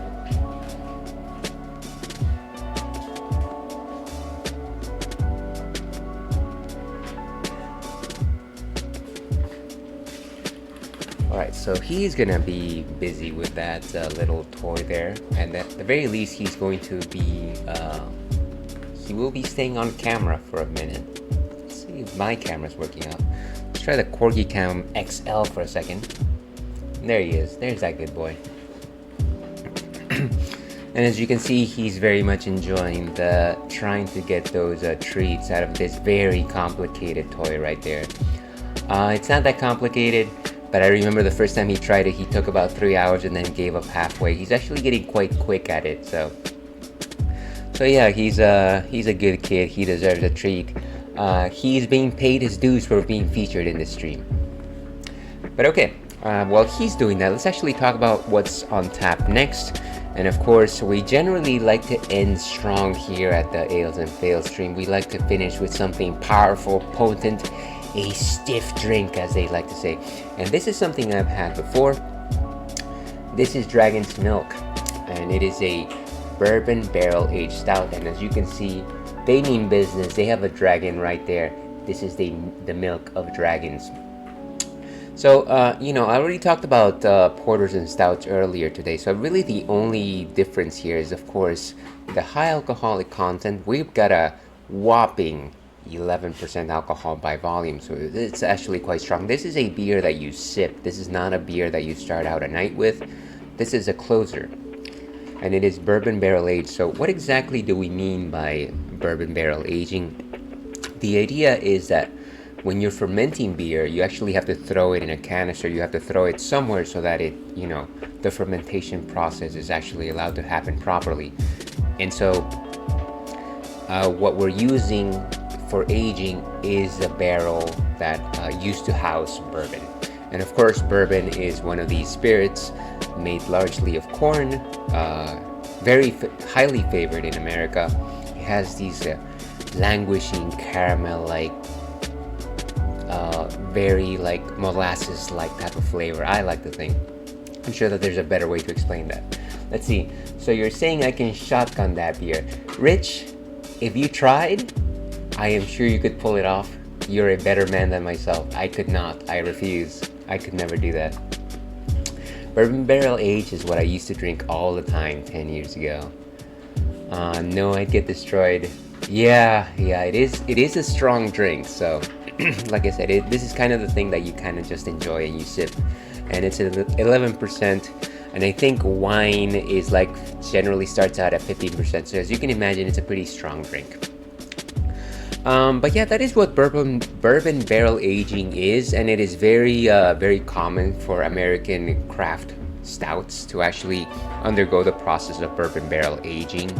I've had whiskey barrel aged beers before, but they're not as popular, I believe, as bourbon barrel aging. I think the taste of the creamy sweet taste of bourbon creamy sweet taste of stouts, I feel complements a little bit better with the bourbon notes. But those are my thoughts on it. Let's go ahead and see what Untapped has to say on the matter over here. Moving over to the side. So, throughout the ages, Dragon's Milk has been used as a term to describe potent ales and elixirs worth of celebration, a reward at the end of the journey. We're proud to be stewards of that ancient tradition today, handcrafting each batch of Dragon's Milk Bourbon Barrel Aged Stout in Holland, Michigan. The best liquid in our house is now yours. Roasted malt delivers notes of coffee and chocolate, married with sweet undertones of vanilla and oak from a 3-month stay in bourbon barrels. Very sorry for the last 2 seasons of Game of Thrones. Okay, so a lot of things to take away from here. Again, this is a craft brewery in Holland, Michigan. some historical notes there, but really the taste notes that we really want to focus on are both coffee and chocolate. It sounds tasty. It is literally my favorite beer, or at the very least my favorite beer genre. But again, nothing that I take lightly. Let's go ahead and actually taste this thing. Okay, so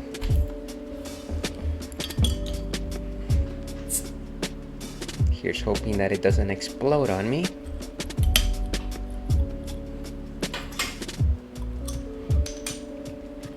Okay, and we're gonna pour it in our Hefeweizen glass. So it's a dark black color. Light cannot escape this.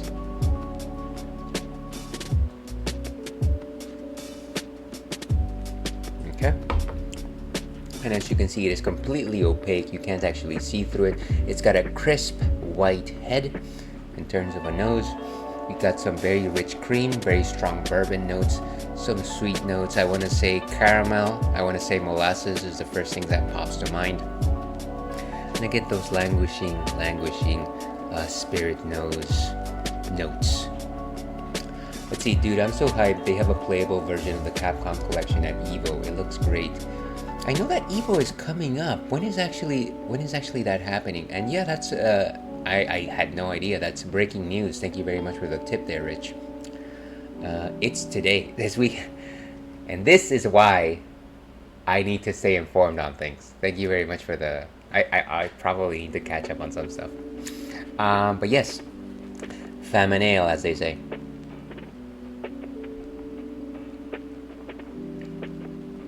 And creamy, some very strong notes of vanilla. I want to say there's coffee notes at the end. It's a little bit bitter, but nothing that actually stays with you. In terms of body composition, this is one of the thickest beers you can have. Anywhere between 3 and 4, depending on your own palate, out of 5, in terms of viscosity. Still very sweet, quite very good milky notes on that. So if you enjoy lactose on your beer, this is definitely one to look for. And I want to say that the alcohol actually blends well. Like generally, if you're having anything above like an 8%, you feel it, but this hides it quite well. And you know what that means? This is a dangerous drink. So drink responsibly, as we like to say around here. Cheers to you, my friend. To your health.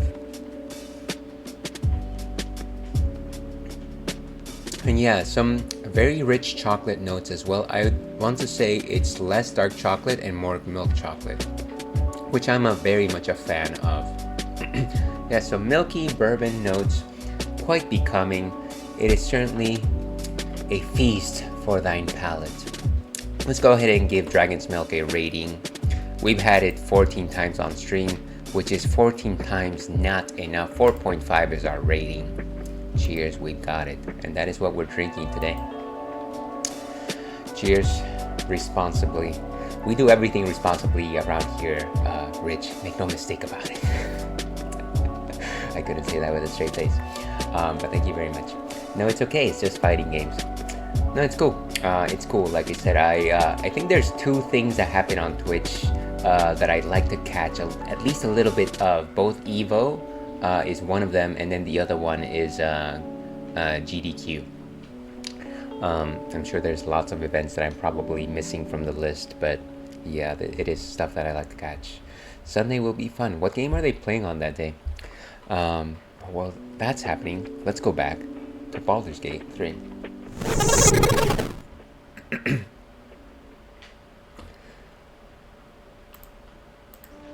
Let's see, I completely missed GDQ this year. Same for me, unfortunately. I like to say that I catch up with these events and then I absolutely don't keep up with when they're happening, which is unfortunate. I'm terrible that way. Karlak, what's going on? Copper for your thoughts. I like that. I'm gonna have to steal that. Copper for your thoughts. Let's see, I heard that there was this Symphony of the Night reverse boss order run, which I really want to see. Oh, that actually sounds really cool. I can't imagine anybody doing Galamoth at the beginning of their run and somehow surviving that. That sounds insane. Is it Galamoth or am I thinking Asmodeus? You know what? It's one of those names. I think it's Galamoth, though.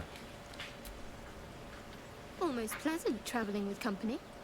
If Right? you ignore all the Can't wait to see the less magic. pleasant aspects. I want to talk about all that's happened to us. Fine. What's on your mind? Everything. How am I holding up in your estimations? I don't think I've ever had a confidant quite like you. And if I have, I can't remember them. Ah, Shadowheart. A lass after my own heart. Let's go ahead and finish the conversation there. Though I don't know if it's all the bosses in the category. Yeah, I guess I can't imagine that they're also doing like all optional bosses. So you might be right there. Oh, and there's our doggo Scratch.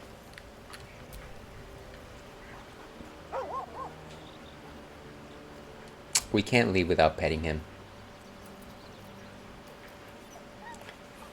What a sweet kid. If only I had a nice dog like that, you know? That would be great.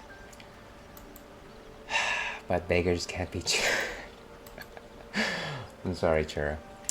Okay.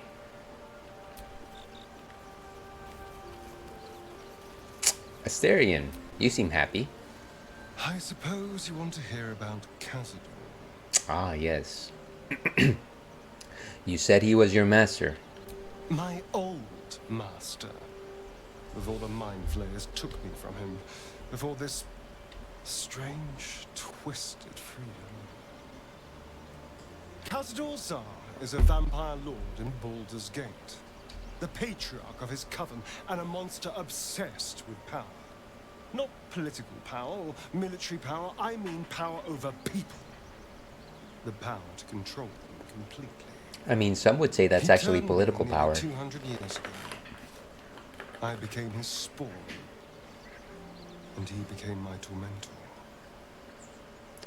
I don't know. I don't know about you, but I'm feeling 22, and I feel like I'd still be interested in becoming a vampire. I feel like the cons still far underweigh the pros. Let's see. Let's ask.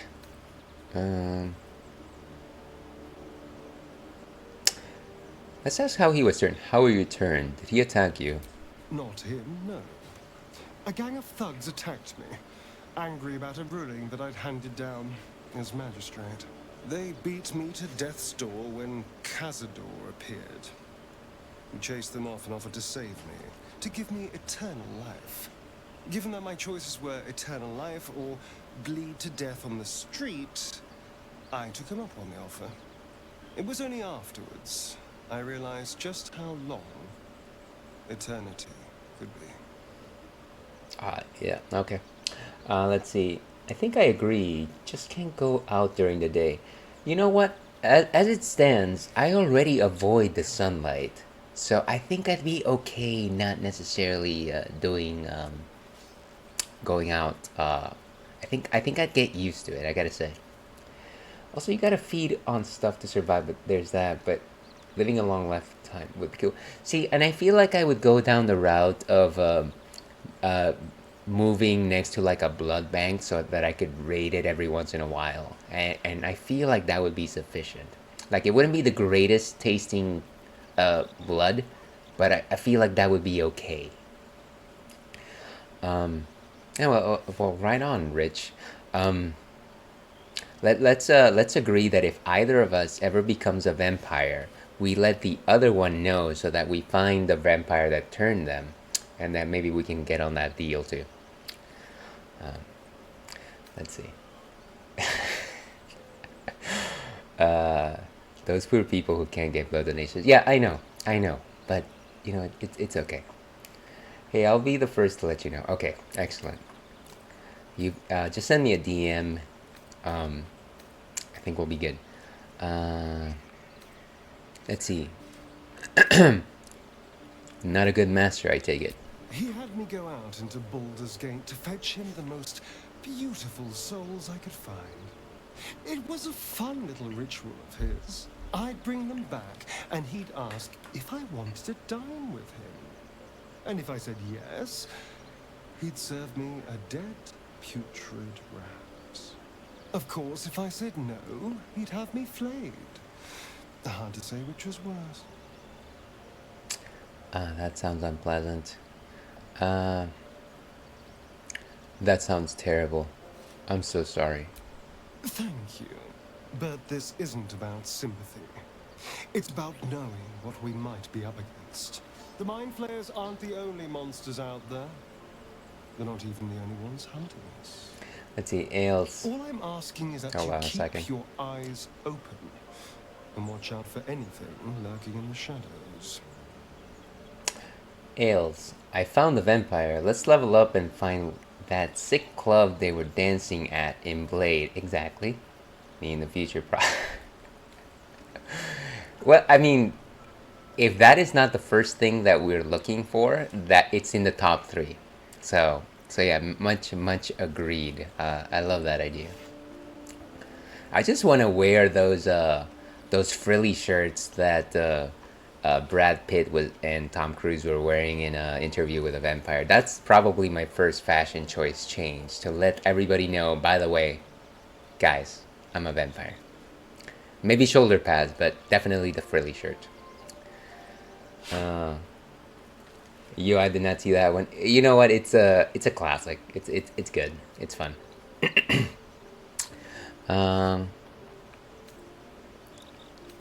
Let's see.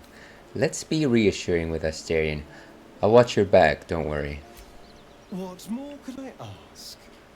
Now, is that all? I think that is all. I guess we could ask about Raphael's deal. Let's see, is that like the Seinfeld puffy shirt? Yeah, exactly. That is exactly the puffy shirt. That's exactly what I was talking about. Oh, that's a good reference.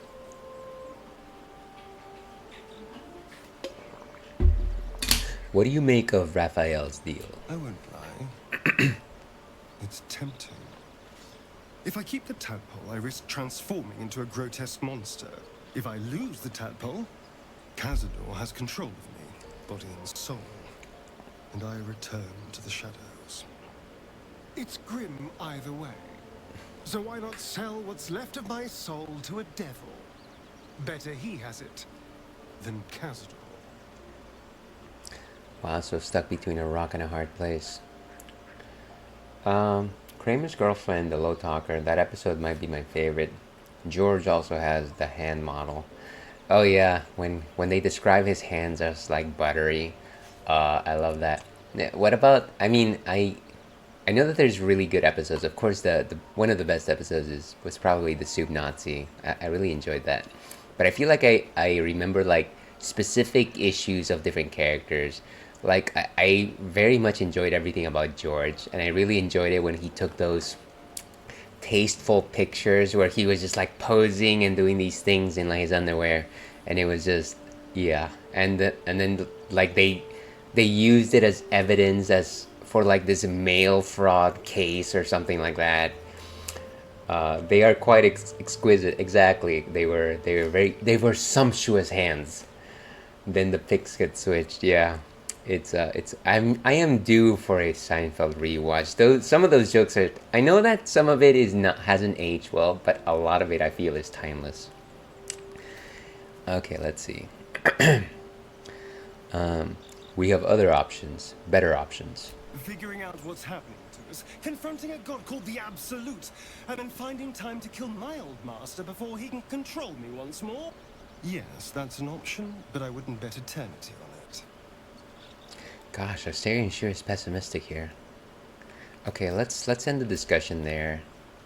Still appreciate you, Asterion, but sometimes you can be a bit prickly. It's been a while for me too. Yeah, definitely due for a rewatch. Speak. I think we're gonna finish it there. Well, Will, how's it going? Well, No, I don't want to ask him about being a devil. He's fine. How about you, Gale? What's on your mind? I don't think I want to specifically ask him to be alone together. Or, yeah, no, I think we're fine.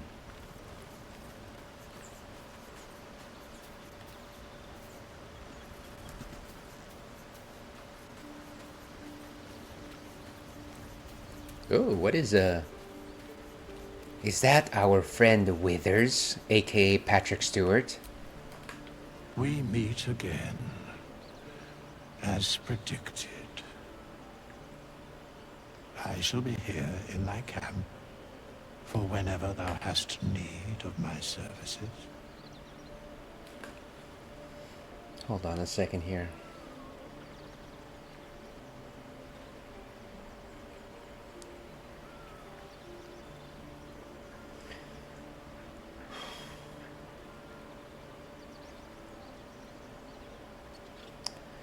Oh, Mom. Okay.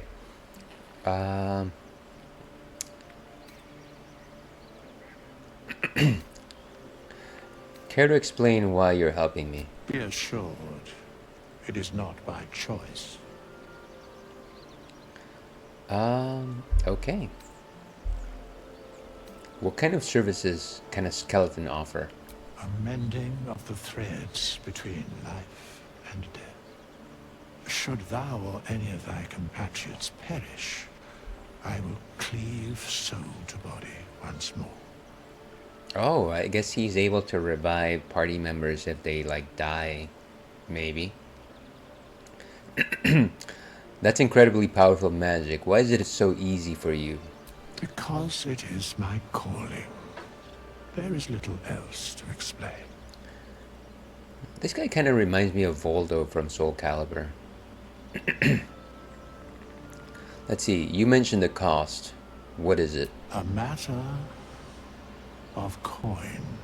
And everything is a matter of coin, of course. I'm not gonna say that. Actually, that's pretty reasonable, all things considered. I think we can end it there. I'm not gonna tell him that that's outrageous. There are important matters to discuss. He can help me hire help. Not this one, nor this one, and this one are less worthy still. What are you doing? Righting the balance. Beyond mortal realms, there doth exist an amalgamation of spirits akin to thine own, ensnared by the treacherous cult of the Absolute, felled in its name. They bear great discontentment with their destiny. For a mere pittance of coin, I might summon the worthiest among them to lend aid to thy undertaking. Oh, nice. Does that mean that I will get like a fifth party member? Will these hirelings be joining me willingly? Most willingly, forsooth. Their passions doth run deep for what hath been wrought upon them. And see, this is nice. Not a lot of people use the word forsooth as often as they should. It is one of these 1K words I like to say. Very just mellifluous. Okay.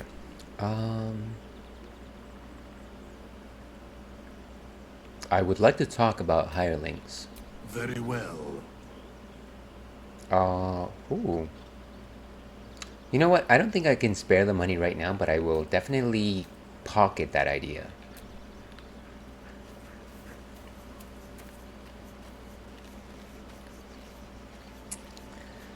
And so I guess Withers is now a permanent part of our camp. I feel like we need a rest. Let's go ahead and take a long rest.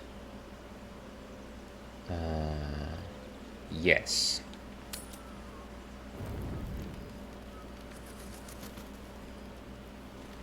Looks like Asterion has something to say here. There you are, my friend.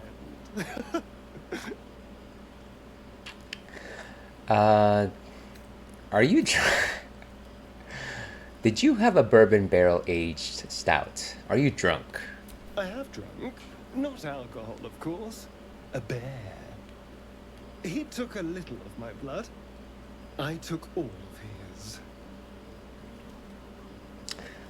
That's not a fair exchange. That's not equivalent exchange as according to the rules of Full Metal Alchemist.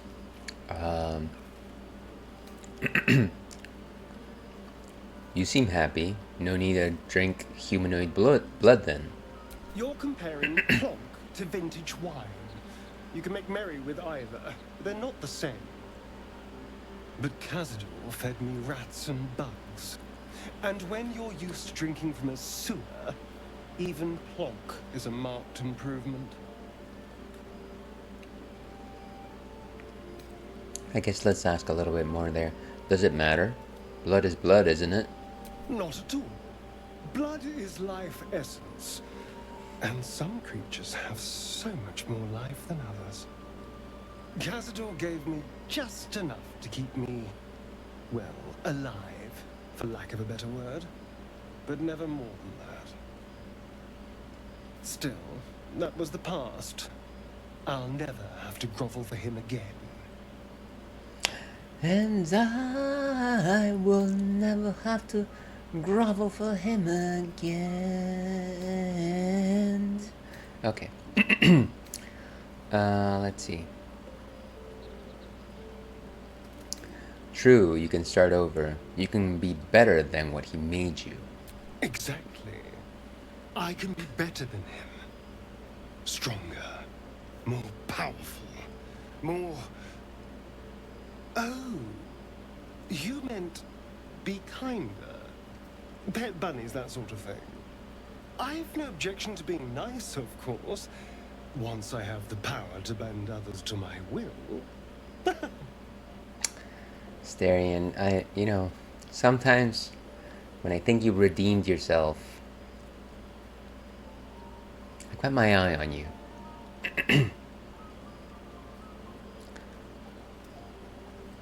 You think power lets you do anything, free from consequences. Well, yes. You can't look at the world and tell me I'm wrong. The strong have a duty to protect the weak. They're doing a piss-poor job then. The strong had 2 centuries to pluck me from torture. But no one came. No. It was the mind flayers that rescued me. They gave me a gift. The strength to take my own freedom. I'm embracing this power. You should too. Wow, that is certainly one way to look at the world. Yes. Let's end that discussion there, Asterion. I think you need to sleep off that bear. Speak.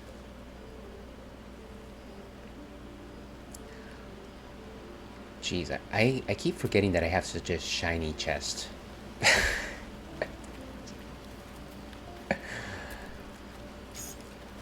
Why did I... Okay. Well met. Okay, I think we can just go ahead and rest and move on to the next mission. It doesn't seem like anybody else has anything else to say here.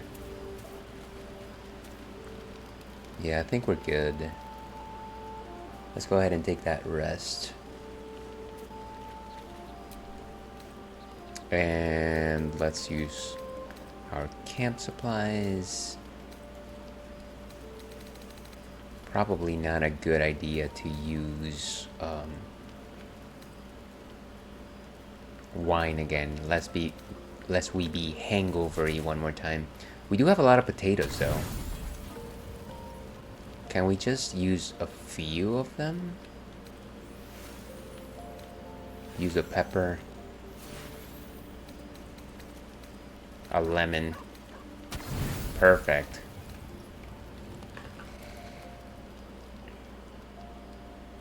Seems like I need a blankie.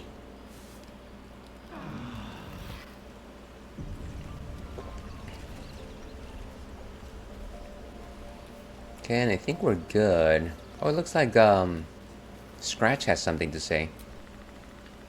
Yes. No, I wasn't. Let's call it there, Asterion. What's going on, buddy? Dog pants through a ball held firmly in his mouth.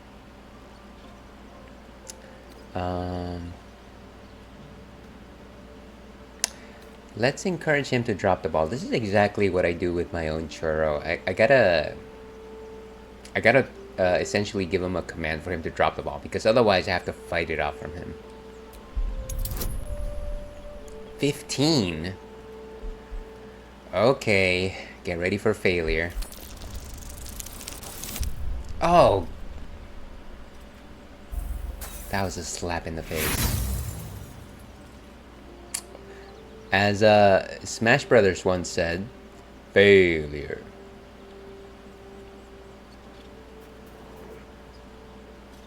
Okay, fine. Maybe let's use a sleight of hand. That would be fun. And it's just a 10, so let's give it a shot. Ah, beautiful. Super 17.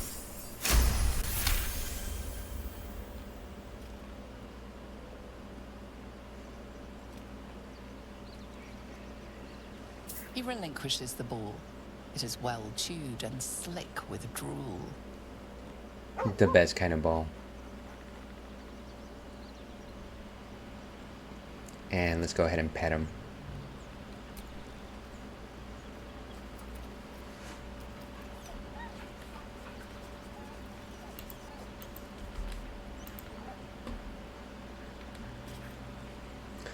Ah, such a cute boy. Okay. Give me just a second here, folks. Alright, I think we're good. Let's go ahead and leave. And we received Scratch's ball. I wonder what it does. I can't imagine it's like this, a powerful artifact or something like that. Yeah, I mean, we'll keep it around. Interesting. Let's go ahead and drop off whatever camp supplies we have in the chest, and then let's be on our merry way. I might just go ahead and also change party members.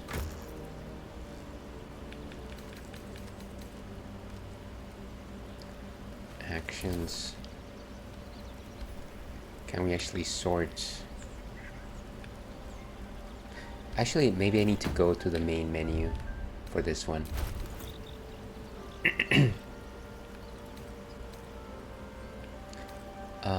Filter. Camp supplies. Okay.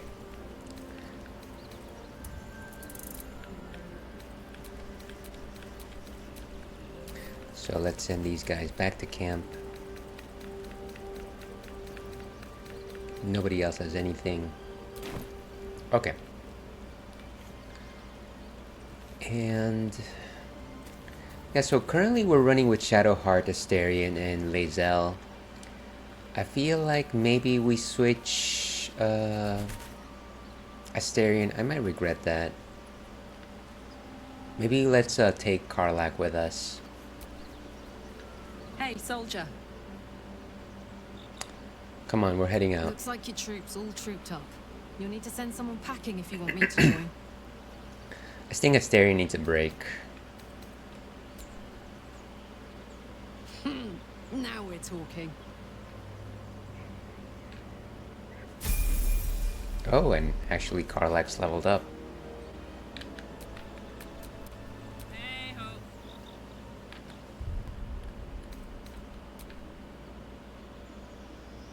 Let's see what new weapons or what new spell she has.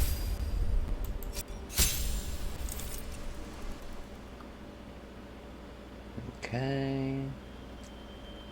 Let's see. So she's a barbarian level 4, health increased, nice. And we can select the feat.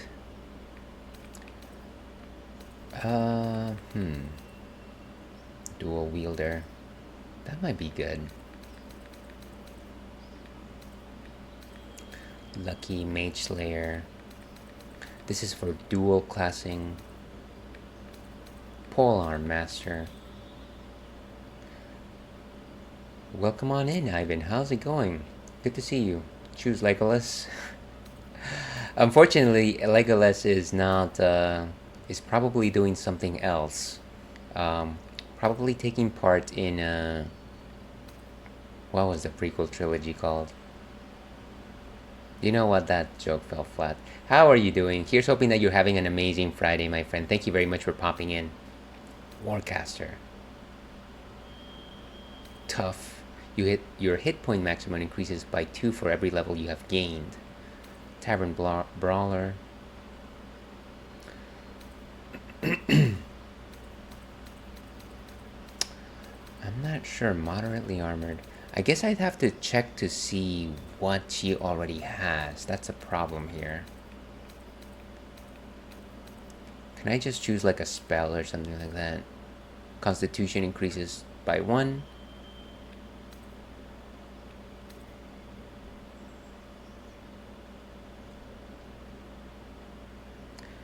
Maybe we make her a dual wielder. That would be kind of fun.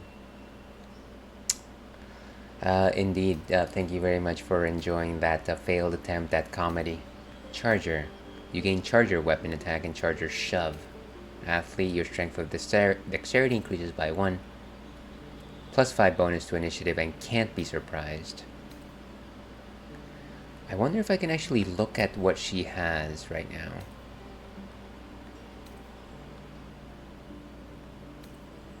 Let me see if she has actually dual wielder. Let me go back.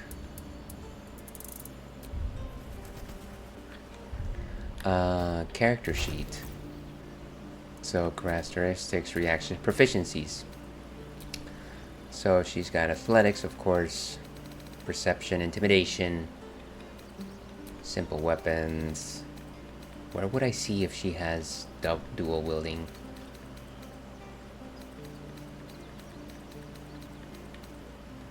Armors and shields. So she can do light armor and medium armor as well as shields. None of this says dual wielding, so I'm going to potentially assume that she doesn't have it yet. Here's wondering if she dual wields, does that actually mean that she hits twice? Oh my gosh, why does it keep exiting out?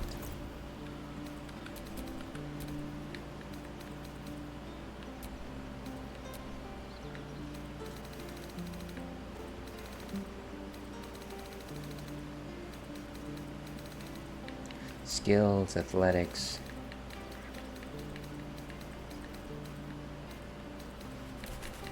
I'm going to say that she probably doesn't have dual wielding, so we're gonna go with that. I think that'll be fun. We can give her 2 weapons and see if she can wreck everybody.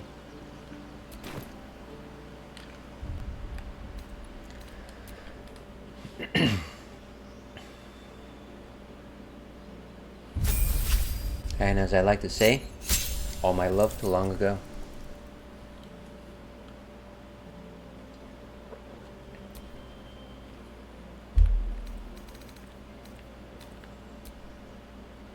Okay. Dual wielder opponent's armor class. You can use 2 weapon fighting even if your weapons aren't light. And you gain a +1 bonus to armor class while wielding a melee weapon in each hand. You cannot dual wield heavy weapons though.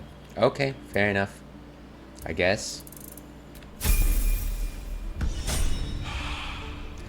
So let's see if we can equip her with 2 weapons right now.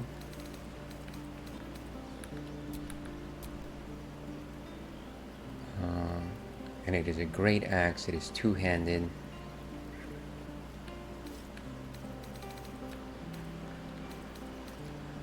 What else can she use here?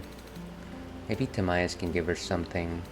The current weapon that she has a damage of 4 to 15. I think we have like weapons. Okay, let's see.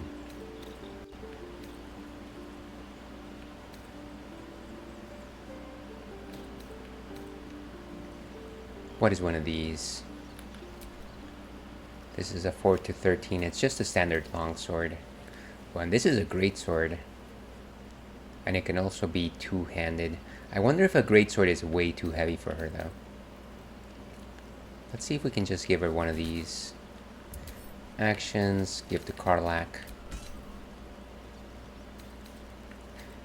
And actually, just in case, let's go ahead and actually give her a second one. Just in case the axe that she has is already heavy. What just happened? Did I give it to her?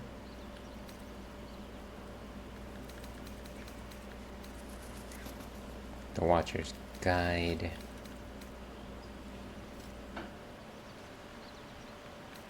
Oh, I gave her to Lae'zel as opposed to Karlak. Okay. So let's go ahead and try and equip that.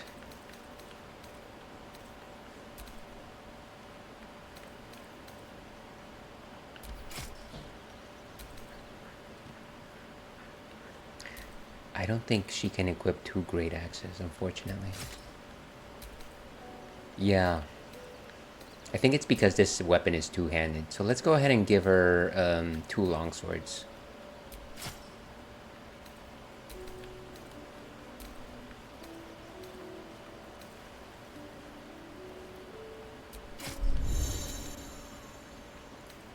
Nice, okay. You will automatically use your bonus action to make an offhand attack while using 2 weapons unless you toggle this option. So let's see how that works out. Then do I have enough stuff on my character? Yeah, we have potions, so I think we're fine. Let's go ahead and switch back to Timaeus and let's go on our next adventure. Sorry, folks.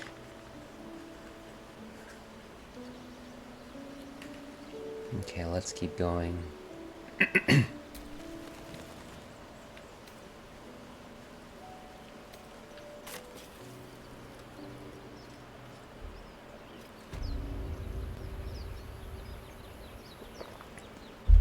Okay, so we're close to the hatch. Really what I wanted to do is I wanted to try the mission once again with at the mountain pass. I think it was at the mountain pass.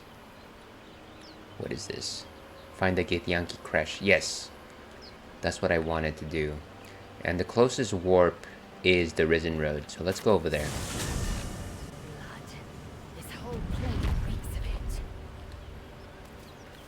Wake you up of a fine day, won't it? Maybe. I do not need awakening. My senses are sharp as steel. You know, I guess I just realized that we're just rolling with the ladies today, which is good.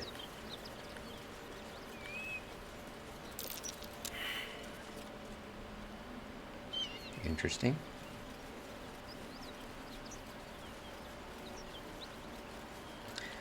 Let me see my map here. So, I think we're going the wrong way here. Okay.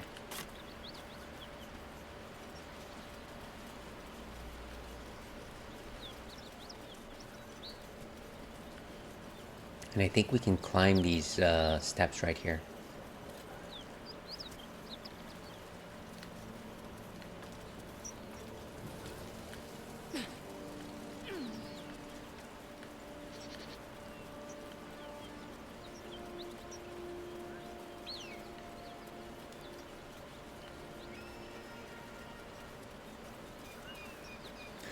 And it seems like somebody took care of some business here.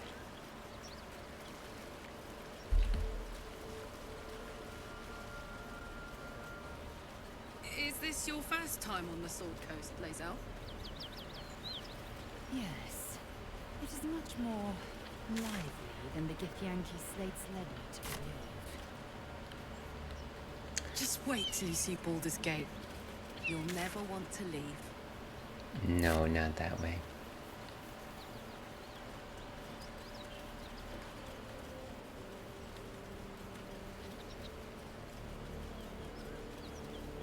Yeah, last time we tried this mission, unfortunately we got destroyed. So here's hoping that maybe we got better at things. I think we leveled up a couple of times, so maybe we might actually stand a chance today. Can't slow down. Oh, and a waypoint discovered. Nice. This is a lot better simply because we should be able to fast travel now. Where did it go though? Where is the waypoint?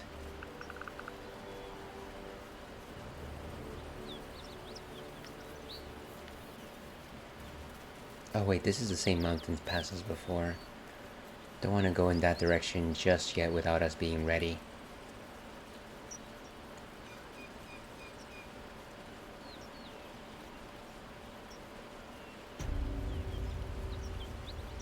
Joaquin's Rest.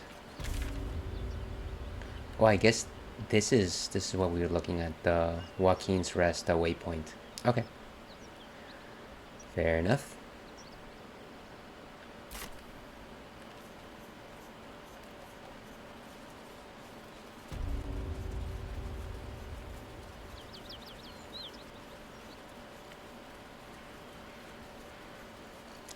And like I said, this is the mountain pass where we got ambushed the last time.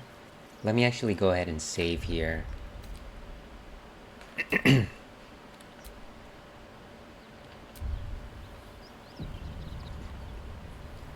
Just in case we don't do so well today.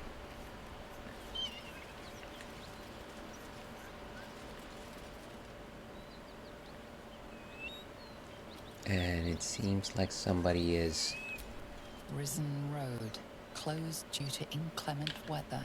Let's go ahead and Seek change marked to detour. Lazel.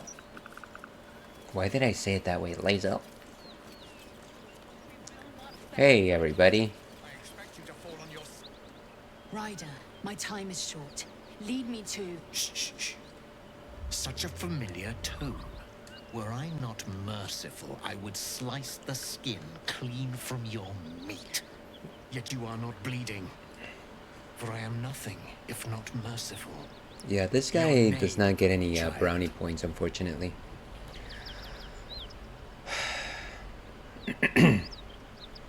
Go ahead. Lazel. Lazel. Proud. Regal, even. You will call me Gestil Kithrak. Voss, Knight Supreme. The Queen's silver, the Queen's sword. I am who you say. A Ghaik vessel has fallen from the sky, Lazel. Thieves aboard have taken a weapon most precious. It is polyhedric in shape and inscribed with the sacred runes of our people. You feel Shadowheart's anxiety. The weapon that Voss seeks. It's the artifact that she carries. Her mind focuses. The Gith's suspicions cannot be aroused. They cannot discover that the weapon they seek is right within their grasp. Take word to your creche. You are to join our search. Speak up, child. Affirm your mandate.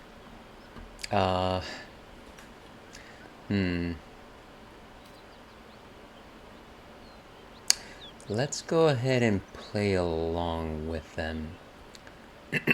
Let's mouth a silent command to Lazel. Play along. Okay. Let's do this. Oh, come on. Ah, that was close. You honor me with this duty, Kithrak. I shall alert my caretaker with haste. Lazel, child, your lies sting.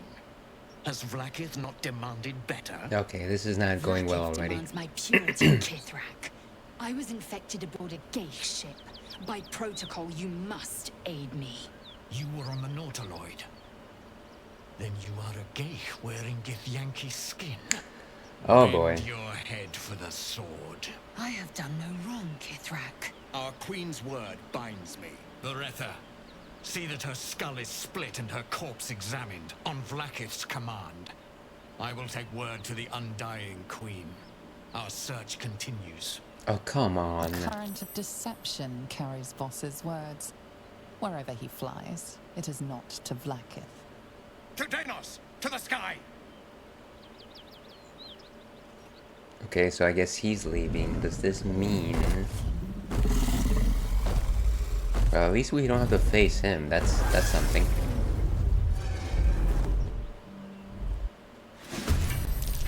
Ah, jeez. Okay. Commence battle. Ouch.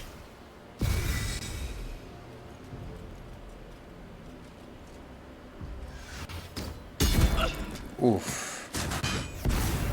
Seriously, they are all attacking Lae'zel.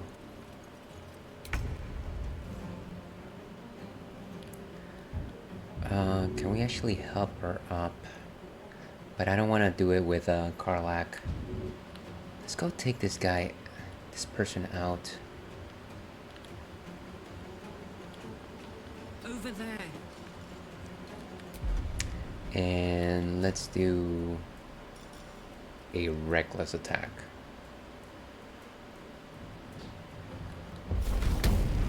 %. Let's go. Boom. Okay, we have a bonus action still. Pommel strike.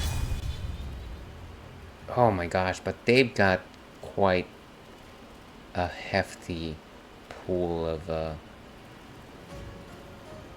HP. That's wild. Okay. Not enough resources. Let's go ahead and end this right there. Jeez.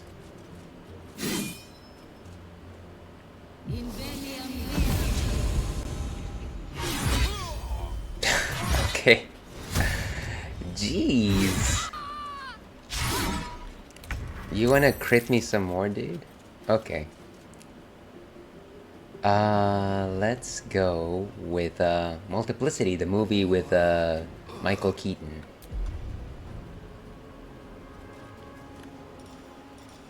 Or actually, would it be better to try and heal my friends? Well, Tamias is out. But we could go and help him right now. Will we incur an attack of opportunity? I'm not sure. Thank goodness. But let's try to move out of the way, I guess. Let's call forth the spiritual weapon, of course.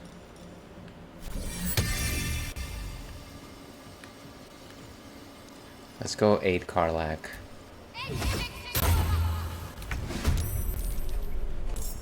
Okay, and of course, spiritual weapon. Let's do this. Boom. Oh, that was beautiful. Let's end it the turn right there. And 53 points. Jeez. Provokes attack of opportunity. Doesn't make sense for us to go after them.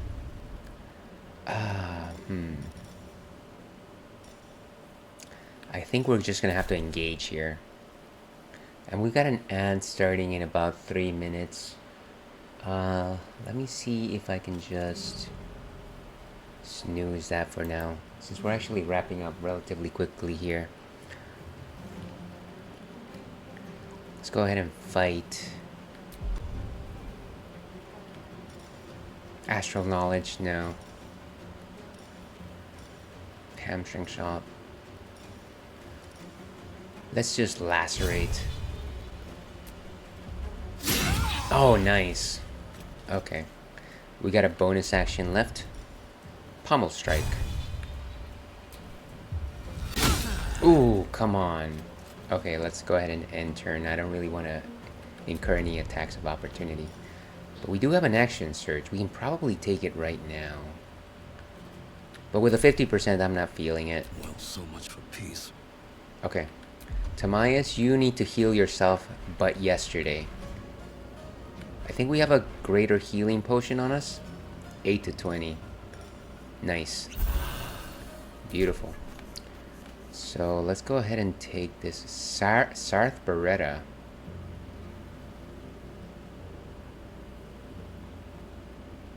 Let's move over here. And let's go with... Oh, we don't have any actions left, huh? All we've got is movement. Let's go ahead and end it there. Let's finish this. And I don't think Shadowheart has any more... Shadowheart's gonna end there.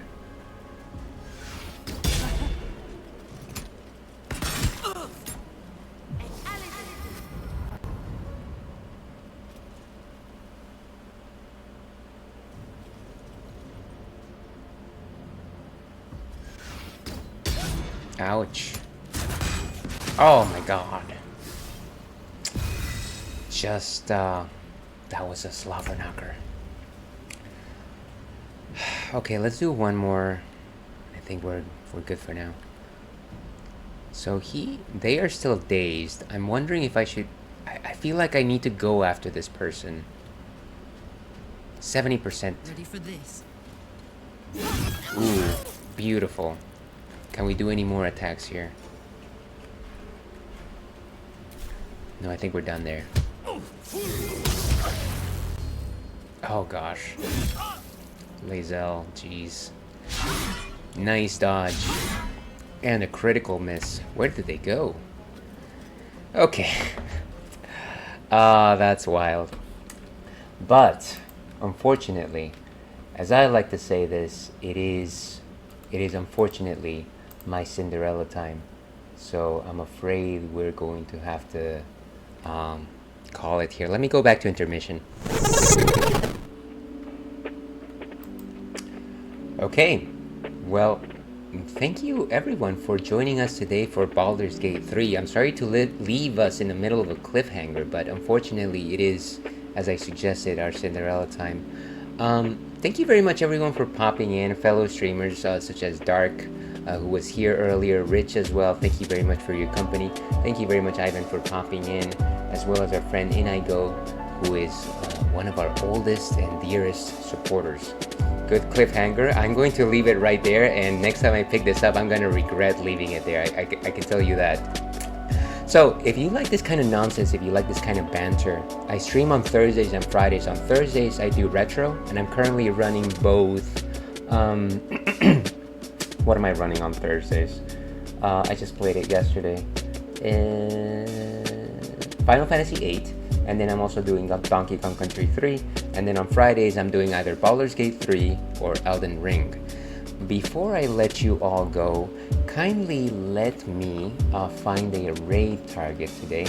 I think we are going to raid somebody that we've never raided before, our friend Tabitha Sabbatha, who is currently playing Final Fantasy XI. So let me go ahead and do that.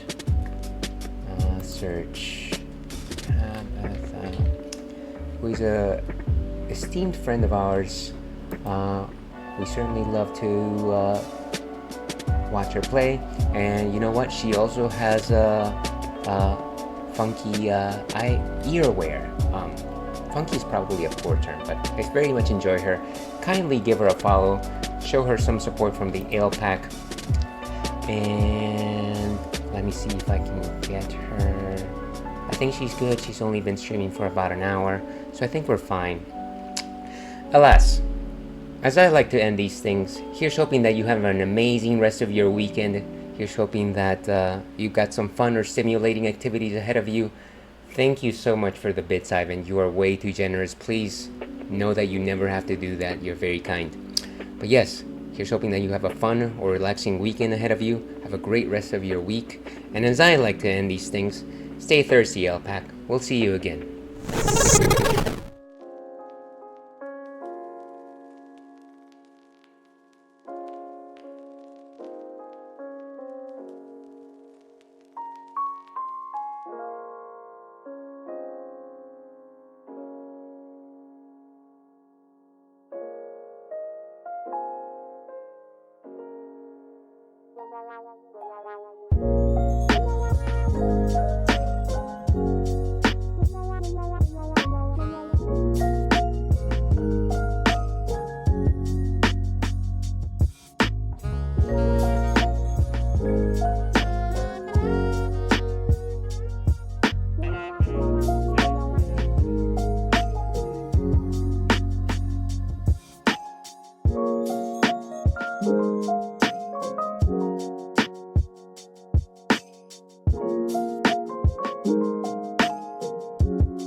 you.